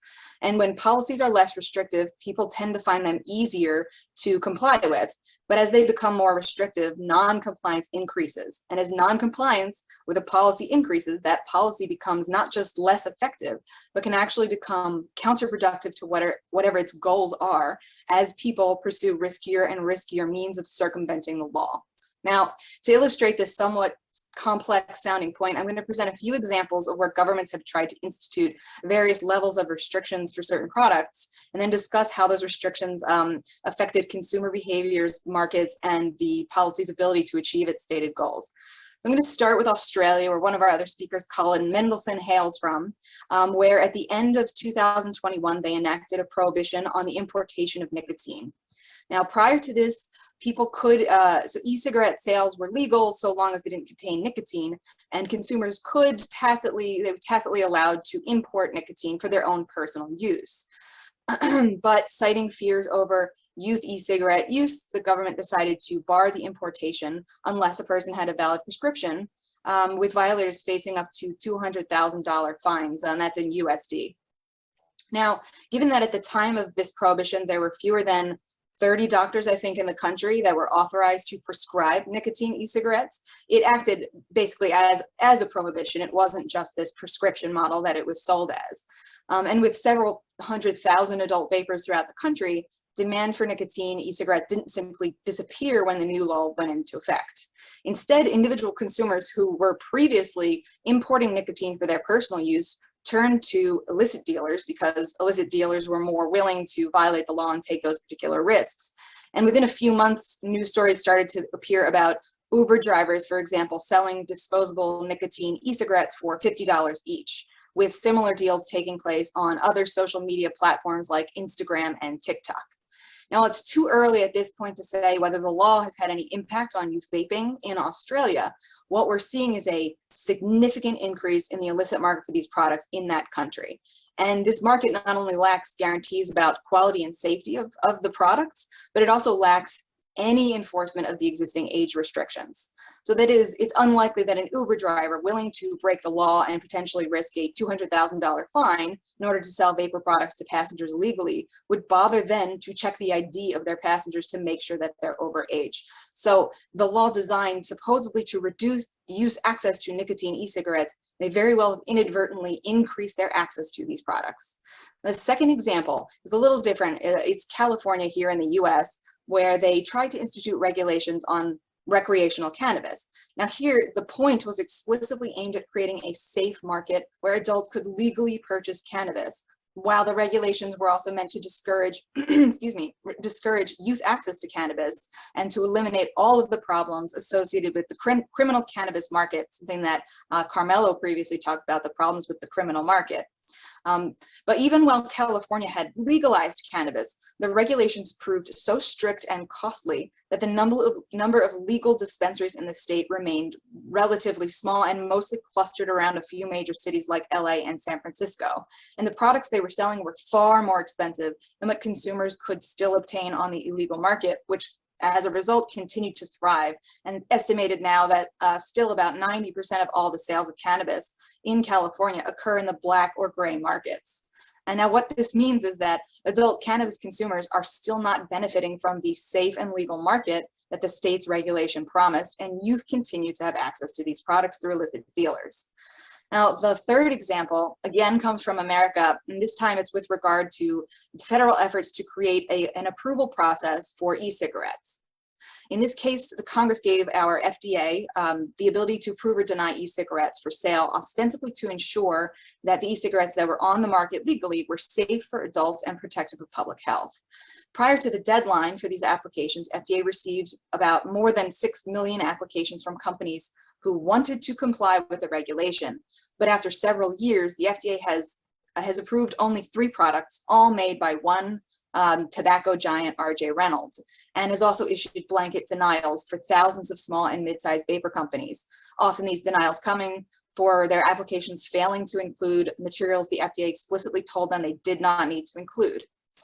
Furthermore, the FDA has signaled that it will deny all applications for non-tobacco flavored e-cigarette products, despite there being no rule or scientific logic behind that decision. Now, it seems to be the FDA's hope that by refusing to approve any flavored e-cigarettes and by refusing all but a handful of devices, that the rest of the products that are on the market will simply disappear, eliminating the harm that these products supposedly pose, particularly to youth. But that's not what's happening, and that's not what is going to happen. So facing a de facto prohibition, the industry, which had previously sought to comply with the regulations, began to pursue legal loopholes, for example, by replacing tobacco-derived nicotine with synthetic nicotine. And the reason they did that is because until very recently, a US statute only gave FDA the power to regulate tobacco products and products containing nicotine derived from tobacco. Now, synthetic nicotine has been around for a long time, but e-cigarette companies chose not to use it, mostly because it was too expensive. The only reason that they have now chosen to pursue synthetic nicotine, the loophole, is because the FDA made it clear that there was no viable path for companies to comply with the existing regulatory regime, and companies saw this as their last option to remain on the market without operating completely illegally. And now, since just in the last month, our Congress passed a law giving FDA the power to regulate and prohibit synthetic nicotine in e-cigarettes. Again, the hope is that these products will simply disappear once this loophole is closed. But from what we've already seen, this isn't what is going to happen. Even before the FDA began soliciting applications for approvals from e-cigarettes, several states had already instituted their own flavor bans on e-cigarettes. And what happened in the aftermath of those prohibitions, such as in San Francisco, which eliminated all e-cigarettes for sale, and in Massachusetts, which eliminated flavored e-cigarettes, we saw a flood of smuggled and counterfeit knockoff products coming from other states and overseas. Now, these knockoff products that began to flood into the market, they not only pose whatever risks are supposedly associated with flavored e-cigarettes, but they also contain the additional hazards associated with products produced by unlicensed and unaccountable manufacturers. This means that not only are flavor bans or e-cigarette bans failing to accomplish the goal of eliminating youth access or eliminating supposedly harmful products, but by pushing consumers and markets toward greater degrees of non-compliance with the rules, they're actually maximizing the harm of these products. So what all these examples illustrate is that simple universal truth that I mentioned at the beginning, which is that a policy's ability to achieve its goals depends on compliance. No matter how noble its goals may be, it will never achieve them and will produce unintended negative consequences if people cannot or will not comply with it. The fact of the matter is simply that there is a demand for nicotine in Taiwan and the rest of the world, and no amount of regulation can eliminate that demand. All it can do is direct how that demand is satisfied. And now this is where harm reduction comes in, and Taiwan, in fact, already has experience with this principle. Now I want to show one quick slide. It's the only slide that I'm going to use. So let's see, can I share my screen? Well, there it is, if it'll stay there. So back in around 2004, Taiwan experienced a massive spike in HIV transmission stemming from injectable drug use. Now that's that red line that you see spiking up around 2005. Now, of course, injectable drugs like heroin were already prohibited under the law, with dealers facing sentences of up to life in prison for selling heroin. But clearly the prohibition didn't eradicate the sale or the use of these drugs. Rather than pursuing the hopeless path of greater degrees of enforcement of the prohibition, the Taiwanese government established a harm reduction pilot program in a few cities. This included expanded education, access to testing, and the somewhat controversial steps of offering access to clean needles and opioid replacement therapies. In some places, they even have clean needle vending machines, like the one that I have pictured later in my presentation, but you're not going to see that. So now, once the program was adopted nationally in 2006, the results were astoundingly successful, astoundingly. As you can see, the nationwide harm reduction program for HIV related to injectable drugs, it reduced the transmission of HIV from injectable drugs in just a few years down to where it was back pretty much in 2002. That is amazing. Though there were concerns that the program would, seem to be condoning injectable drug use and make it attractive to non-users or youth, the government in Taiwan focused on the biggest problem, took the harm reduction approach, and succeeded in rapidly improving the public health situation in their country. Now, yeah, oops, wait. We no longer, yeah, there we go. We know how, so in addition to this harm reduction program, the government also began to treat the opioid replacement therapies more leniently than heroin. They have their own schedules where heroin is treated most harshly, where something like methadone is treated more leniently. Now, if we look to see what's happening with smoking, it's kind of a similar thing that's happening. As somebody else mentioned in a previous panel, 20,000 Taiwanese people still die every year from smoking-related diseases. I think that's about 50 some odd people every single day die from smoking. And e-cigarette use, while it is on the rise, is still practically non-existent among adults and very low among youth. This isn't to say that e-cigarette use by young people who've never smoked or would never have smoked isn't worthy of attention, but the policy approach to this issue must be very carefully crafted. It must account for the effects of the policy on both youth and adults, and it must weigh how the policy might alter vaping and smoking behaviors. And above all, it has to consider the costs of trying to enforce that policy. Now, bans, taxes, and even extremely harsh penalties have done little to stop the illicit trade of tobacco or drugs around the world. And it's not only an enormous loss of revenue to the governments when they fail to be able to enforce these, which they never will be able to do, but it also puts consumers at risk when they are functionally forced into the illicit market where products could be of any quality, could be adulterated, and there's no way to really hold these companies accountable. So with all of this said, I just want to really stress that Taiwan should not follow the foolish example of countries like the US or countries like Australia by banning flavored e-cigarettes or banning e-cigarettes entirely. And they shouldn't listen to billionaires or Western charities telling them that prohibition will work and eliminate the risks of nicotine use. They should replicate the success that they had with drugs harm reduction and institute risk relative regulation for nicotine products.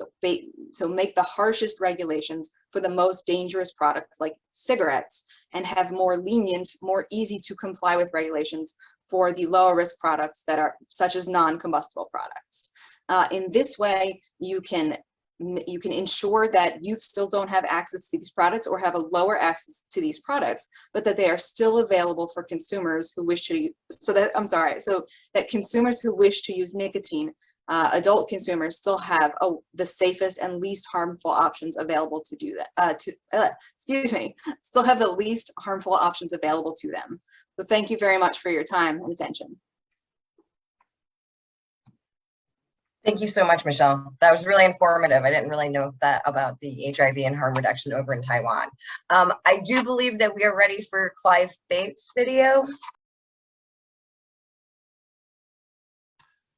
Good morning, everybody. My name is Clive Bates from Counterfactual Consulting. My job this morning is to offer 5 insights on embedding tobacco harm reduction in tobacco policy making. These are the 5 insights. The first and most important is to focus on the right goal. And the right goal is the death and disease caused by smoking. Don't need to go into this. We just need to remind ourselves that there's a massive death toll, 8 million a year killed annually by smoking, more than obesity, alcohol, road accidents, drug misuse, and HIV combined.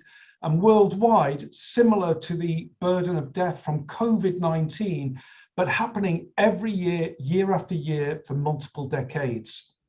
Now, there has been good progress on smoking in Taiwan, I'm pleased to say, but even now, there is still just about 1/4 of men are still smoking, and boys will follow them. And they are at risk of losing 10 years of life. 1 in 2 will die prematurely, serious risk of cancer, and so on. So it's still a very substantial public health problem afflicting 1 in 4 men, it's a much smaller number of women. Second insight is to see innovation as an opportunity. And the big insight here is that people smoke for the nicotine but die from the tar.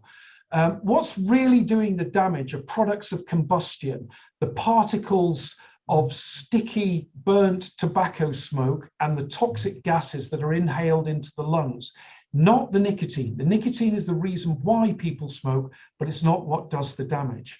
And armed with that insight, we can now look at the pattern of innovation that there has been in the marketplace. We now have vaping products, heated tobacco products, oral nicotine products, and smokeless tobacco products. And they all share one thing in common.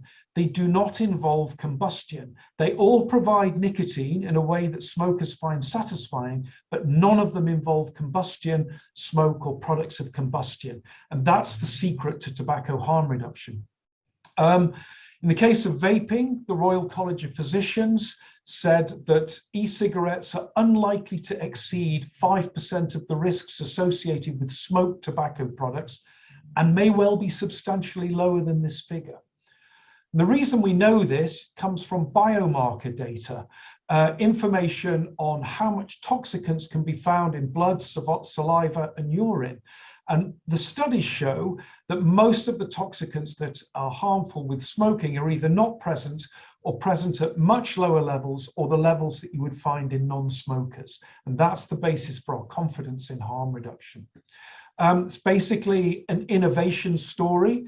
Battery energy density now means that we can have compact devices that will heat a liquid using electricity, rather than the heat from burning tobacco leaf itself through a combustion process. And that has allowed products that now challenge e-cigarettes, challenge cigarettes in the marketplace. It's similar in many ways to other energy transitions, from the internal combustion engine to electric vehicles, and from fossil fuel electricity generation to renewables. And these are all positive innovations and have the effect of reducing risk. In the case of electric vehicles and renewables, they're reducing climate risks. In the case of electronically heated tobacco products and nicotine products, the risk is reduced to health. The next area, the next insight to grasp, I think, is understanding the human behavioral drivers, okay? There's a lot to say about this, but I'll focus on what we know about people substituting vaping and e-cigarettes for smoking, and therefore getting a health benefit. The evidence has been summarized by Professor Robert West of the University College London, one of the world's leading authorities on smoking cessation. He says that there is 3 strands of evidence that concur: randomized controlled trials, observational studies where you follow people using these products and see what they do, and population trends where we see where e-cigarette use has been popular, smoking rates have fallen rapidly. There's also evidence from user testimony, market data, and natural experiments, for example, where prices of cigarettes and e-cigarettes have changed. We can see that one product substitutes for another. Also, it's what you'd expect. We would expect people to switch to products that are cleaner, that use, that come with less stigma, less inconvenience, that are cheaper, and so on. So it's not a surprise, any of this. It's exactly what we would expect. There are randomized controlled trials where we see e-cigarettes having twice the effectiveness of traditional smoking cessation treatments, for example.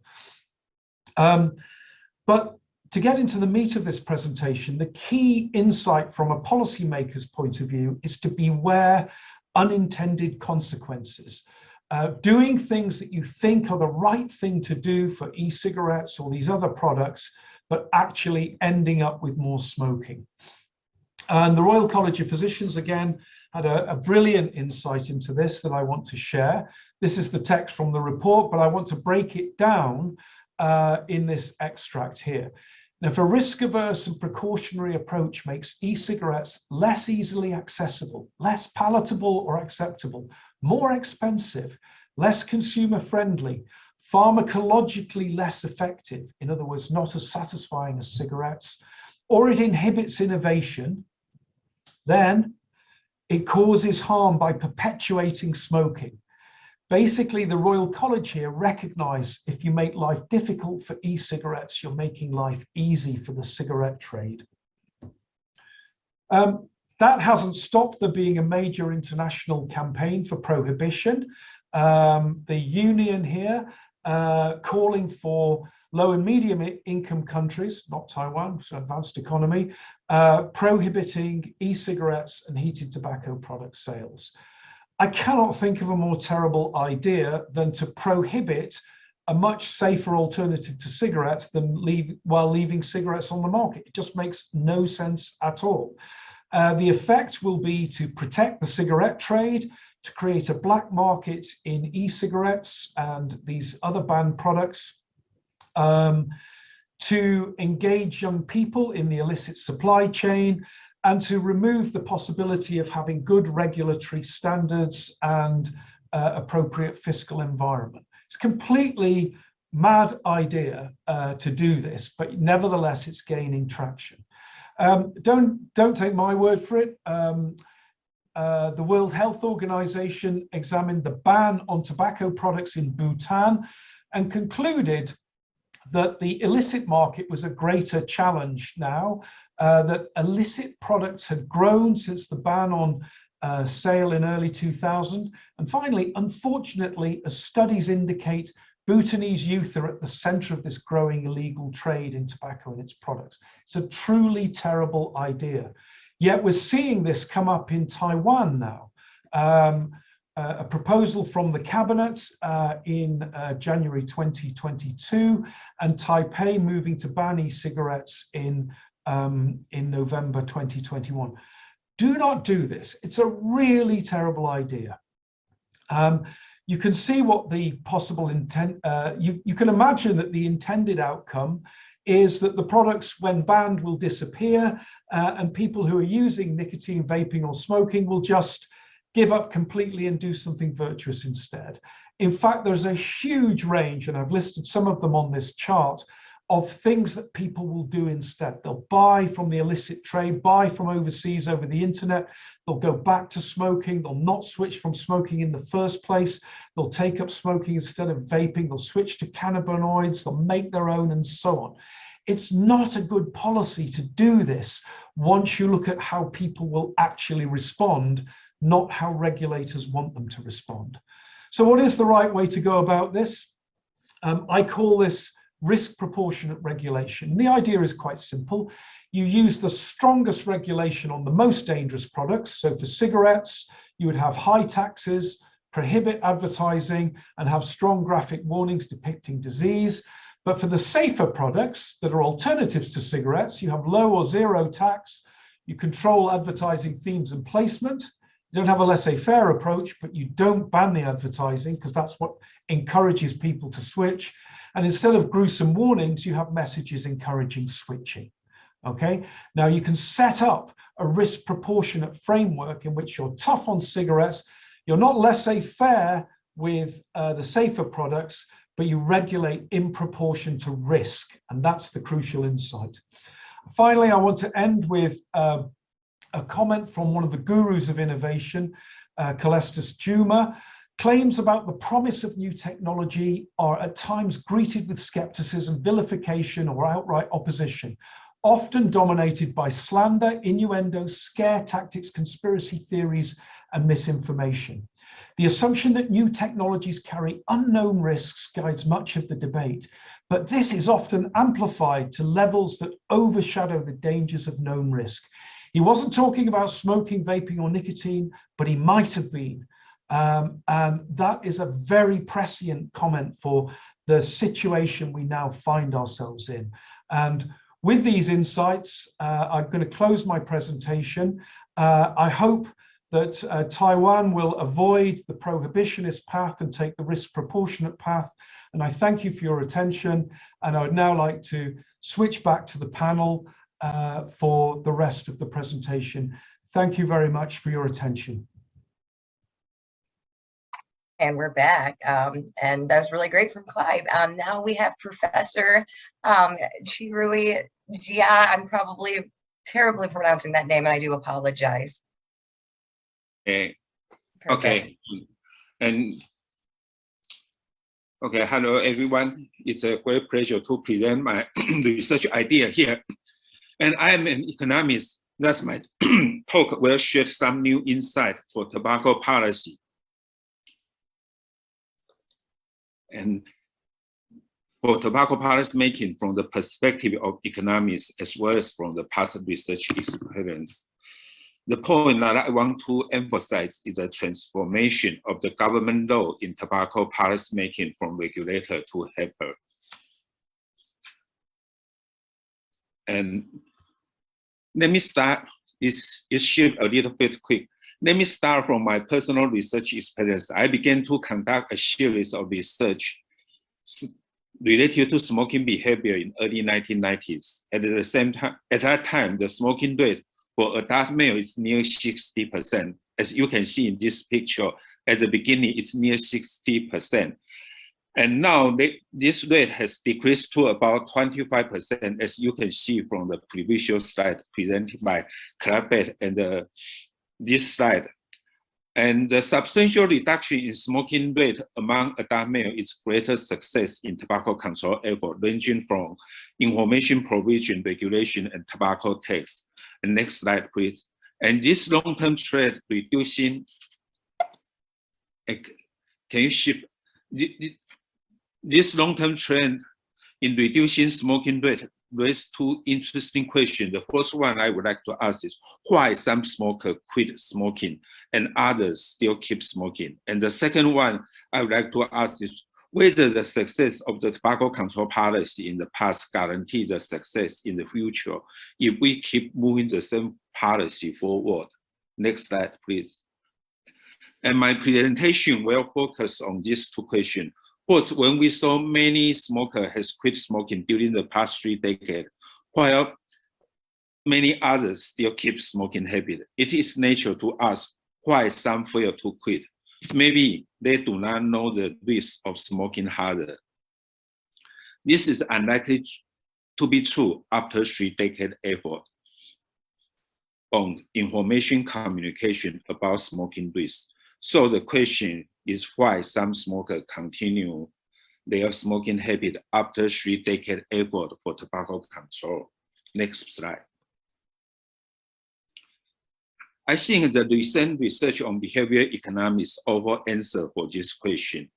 They found that people want to quit smoking but fail because they have time inconsistent preference, indicating that individuals acquire a high discount rate in the short run than they do in the long run.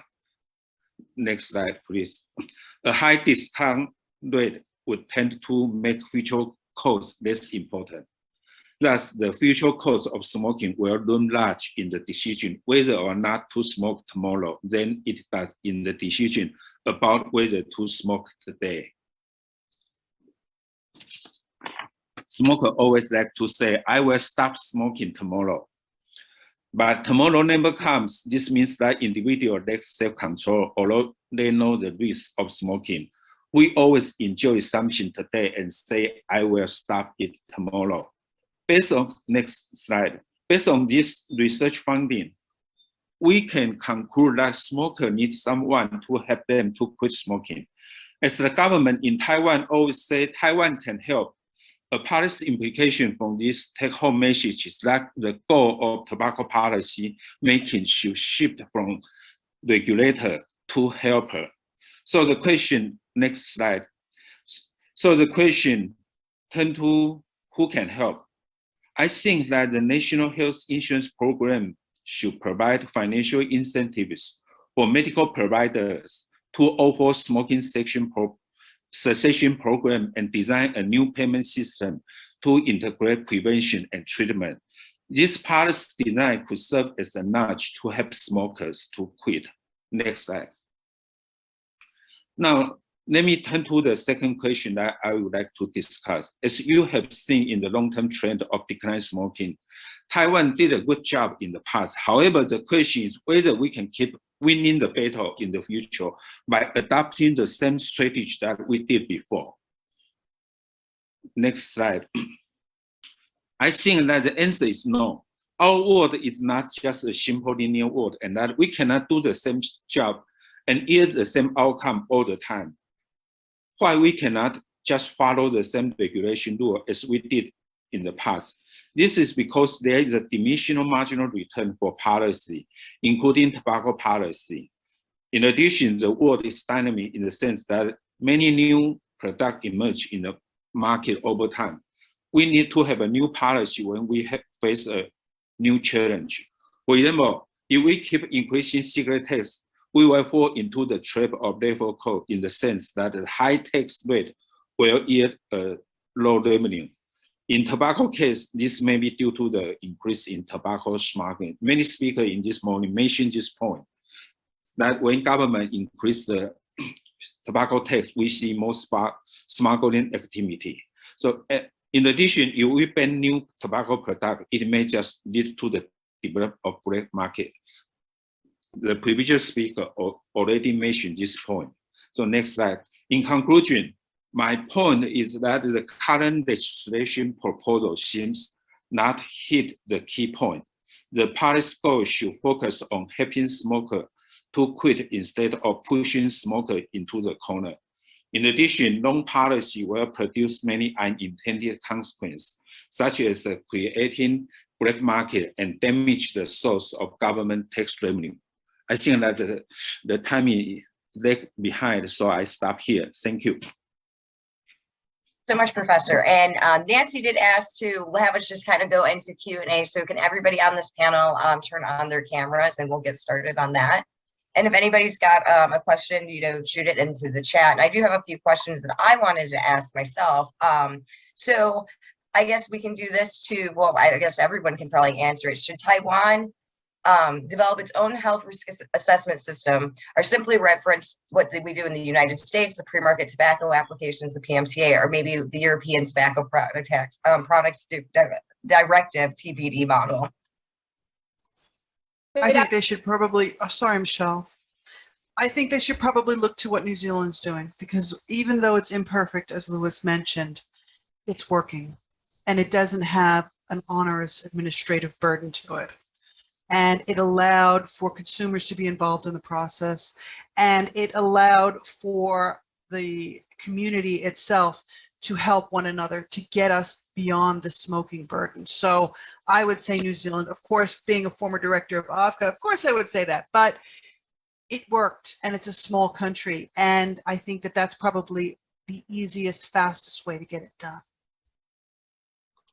Yeah, I would reiterate that, and I would just say, absolutely do not look to the United States. No, however well-intentioned the U.S. process was, it is uncompliable, right? It is not a system that is made to work for most of the businesses, except for the very largest tobacco companies. So again, if the goal is to harm big tobacco or keep things off the black market, the American system is just too onerous, too complex, too opaque for companies who've already invested a lot of time and energy only to see what appears to be a complete waste of time and money, with the FDA confusingly blanket denying in some cases a lot of applications. So I would say don't look to the US. It is an unworkable system that is only going to functionally result in a ban, with the few largest companies who have, billions of dollars capable of, and who have worked with these regulators for so long. The idea that consumers can have a voice, that marginalized groups can have a voice, native peoples can have a voice, small and mid-sized companies, that would be wonderful. And I think Taiwan should definitely look to itself and try and see what works specifically with their situation and for their people and their specific needs. Okay, and I think that usually we will learn experience from our neighborhood countries. So I think the experience from Japan and New Zealand may be good for us to learn how to do the risk assessment. Perfect. Great answers from everybody.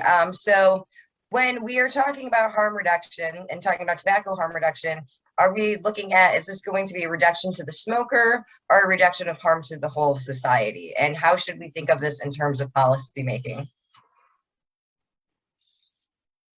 I guess I could start out there and answer that it's both, right? So the individual smoker will experience harm reduction if they switch over from a combustible to a non-combustible product, but also society at large, you know, something that other speakers have talked about, the secondhand vapor, so to speak, or if you're talking about pouches, there is no secondhand. So already you're reducing the harm to society there. But more importantly, I think, is the social cost. You know, tobacco-related diseases cost this country and every country a lot of money in terms of healthcare and lives lost and productivity lost. And ironically, this is a huge health measure. Getting smokers to switch to lower harm products is a health measure that the government doesn't even necessarily have to pay for. This is something that consumers will pay for on their own. We've seen this all around the world. They are willing to invest in their own health, and the results will trickle out to the whole of the economy and society. Great. And the other aspect of that as well is that when doing this, we have to be very careful not to medicalize the process. That's a big concern because a lot of smokers, they already feel under the gun. They already feel like they're being treated differently or second-class citizens. So if it's a consumer-driven phenomena, if it's readily available for people to be able to make the choice, they need to have the access to be able to make the choice. And if you medicalize it, you're going to lose a lot of people, especially in the lower socioeconomic bands, because they're not going to want to go and get yelled at again, because that's what happens. So yes, it will help the individual, and then it will also help society. The financial cost, depending on the taxation, a lot of families, you know, we saw it here in New Zealand. A lot of people were choosing between, you know, lunch and cigarettes, and the cigarettes won. You don't want to see that in Taiwan. You really don't want to see that. It's not fair to the children. And the social cost of that is not just now, but going forward. So. Yeah, of course, we are very interested to learn the experience from New Zealand and as well as other countries. But I think Taiwan have an advantage position to do this job because that we have a comprehensive national health insurance program. And during the process of the legislation proposal, I think our government ignored the role of the national insurance program. And this program can provide financial incentive for all medical providers in Taiwan to establish the smoking cessation program, and which can help to communicate the smoking risk to general public in Taiwan. So I think the government should do more active job to provide smoking cessation program through the National Health Insurance Program, and this will provide financial incentive for all hospital and doctor to do a good job to help the individual smoker to reduce the smoking habit, as well as to contribute the whole society to do the tobacco harm reduction. And I think that's the point that totally ignored by the government at this moment. Fantastic. So now I'm going to ask about bans. And it's going to be a few different things. I had like 3 questions. I'm just going to put them all into one. So what could be some of the negative effects of a total ban? What are some of the common reasons that people want to support these bans? And then do you guys believe that a flavor ban will help or discourage tobacco harm reduction? Take that one. Because of what we see in Asia, what we see in Thailand, for example, okay? Bans don't work. Bans haven't been working in India either, okay? What it does is it pushes people to the illicit market. And the problem with an illicit market, not only is the government not receiving revenue, but the people who are using those products are not guaranteed the safety of those products. And that in turn causes more harm. Now, the flavor ban, again, it's based on an illusory idea that the flavors contribute to youth wanting to use the products. This has already been disproven, I don't know how many times already. It's a false economy, okay? Adults like flavors. I know for a fact that when I switched, and I'm pretty sure most vapers would tell you the same thing, that when they switched, they didn't want to taste the thing they were trying to get away from. So it defies logic. Tobacco harm reduction can be done either the easy way or the hard way. And what I'm seeing is a lot of countries are going for the hard way because they're still doing quit or die. Quit or die doesn't work. Einstein was the person who said, if you keep doing the same thing the same way, why would you expect a different result? That's what we need to avoid. Yeah, I'll add to that. One of the strategies, so this idea that, you know, it was brought up in another panel, are the flavors inherently dangerous? And I think the answer, as far as we know at this point, no. But this is why you don't want to push products into the black market with a flavor ban, for example, is because once we do know, regulations can then say, this harmful ingredient is no longer allowed to be added to the, this particular flavorant cannot be added because it's harmful. We saw this with the cannabis, the E-Valley outbreak that was called the vaping lung injuries, that was actually related to cannabis products, where illicit market dealers were adding an ingredient that was extraordinarily harmful, and the states that didn't already have that ingredient banned instantly acted to make sure that ingredient was illegal in cannabis products. Now, one of the things that you can do instead of banning flavors, if attracting youth is the problem, because now let's see, if a child wants gummy bears, you know, a pack of gummy bears is 1,000,000 times cheaper than a gummy bear flavored vape. So the problem can be seen as the advertising, right? So you don't necessarily need to get rid of the flavors, but as Clive was talking about, you can change how it is regulated to be marketed, right? You change the names, you change the colors, you change the scheme so that it maybe isn't gummy bears, it's some kind of sweet candy flavor that may not necessarily appeal to children. There are ways to go about this without banning, because once those things get pushed into the black market, people will still want them, and the market will figure out a way to get people what they want. That's where it gets really dangerous, and where the government and regulators and often scientists and academics have no ability to intervene in where things are getting dangerous. Okay, let me at some point, I agree with all of you about the bad idea to ban the new tobacco product. But right now we are controversial or puzzled about the government plan. We ban e-cigarette but allow heated tobacco products. So people just get puzzled why we treat these two products in different way. And the point I want to make is that no matter how we do, if we just rely on regulation to ban some product, definitely it will create black market and even bring the corruption to the government sector. As you know, that our government sector has many scandals for for tobacco smuggling. It is not just for the ordinary people. Top government officials will use the opportunity that the president take the plane to which foreign country, and they use that opportunity to bring a huge untaxed tobacco product to Taiwan and put the top government officials step down. So this is not just an illegal activity, this brings the corruption in the government sector. So many unintended consequences we need to consider for this kind of new product.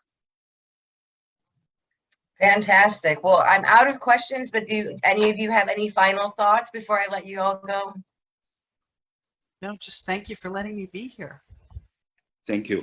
All right. Thank you, and thanks to the translators. I know there's probably hard work all night for them. Yes. Yes, we appreciate them. Well, excuse me, Tim, if you're ready to close out and everything. Again, thank you for having me moderate. Thank you very much, Lindsay, and thank you very much to all of the participants. So just to conclude, I think that what we have learned today is very, very clear that harm reduction works, that reduced risks alternative to cigarettes, whether heat not burn or e-cigarettes, work and they save lives. And the question for Taiwanese and other lawmakers is, what model do you want to emulate? You have models such as our speakers spoke about in Japan, where the government is embracing the tobacco harm reduction lifestyle. You have examples in New Zealand, which has record reductions in smoking rates, sort of just plummeting since their government allowed for the sale of e-cigarettes and heat not burn devices. So the evidence is overwhelming. And the evidence for policymakers is such that these sort of regulations, if bans and over-regulations puts in place, it will jeopardize lives. So we are out of time, and in fact, we have gone a little bit over. Thank you once again to all of our panelists for joining us. Thank you for everyone who contributed in the chat with questions. We will be emailing out this presentation to everyone once it's uploaded on YouTube, but we would urge everyone in Taiwan in particular, but in all other countries, write to your lawmakers, write to your members of your elected officials, speak with them and educate them on the importance of the facts that we have discussed today. So thank you very much, everybody.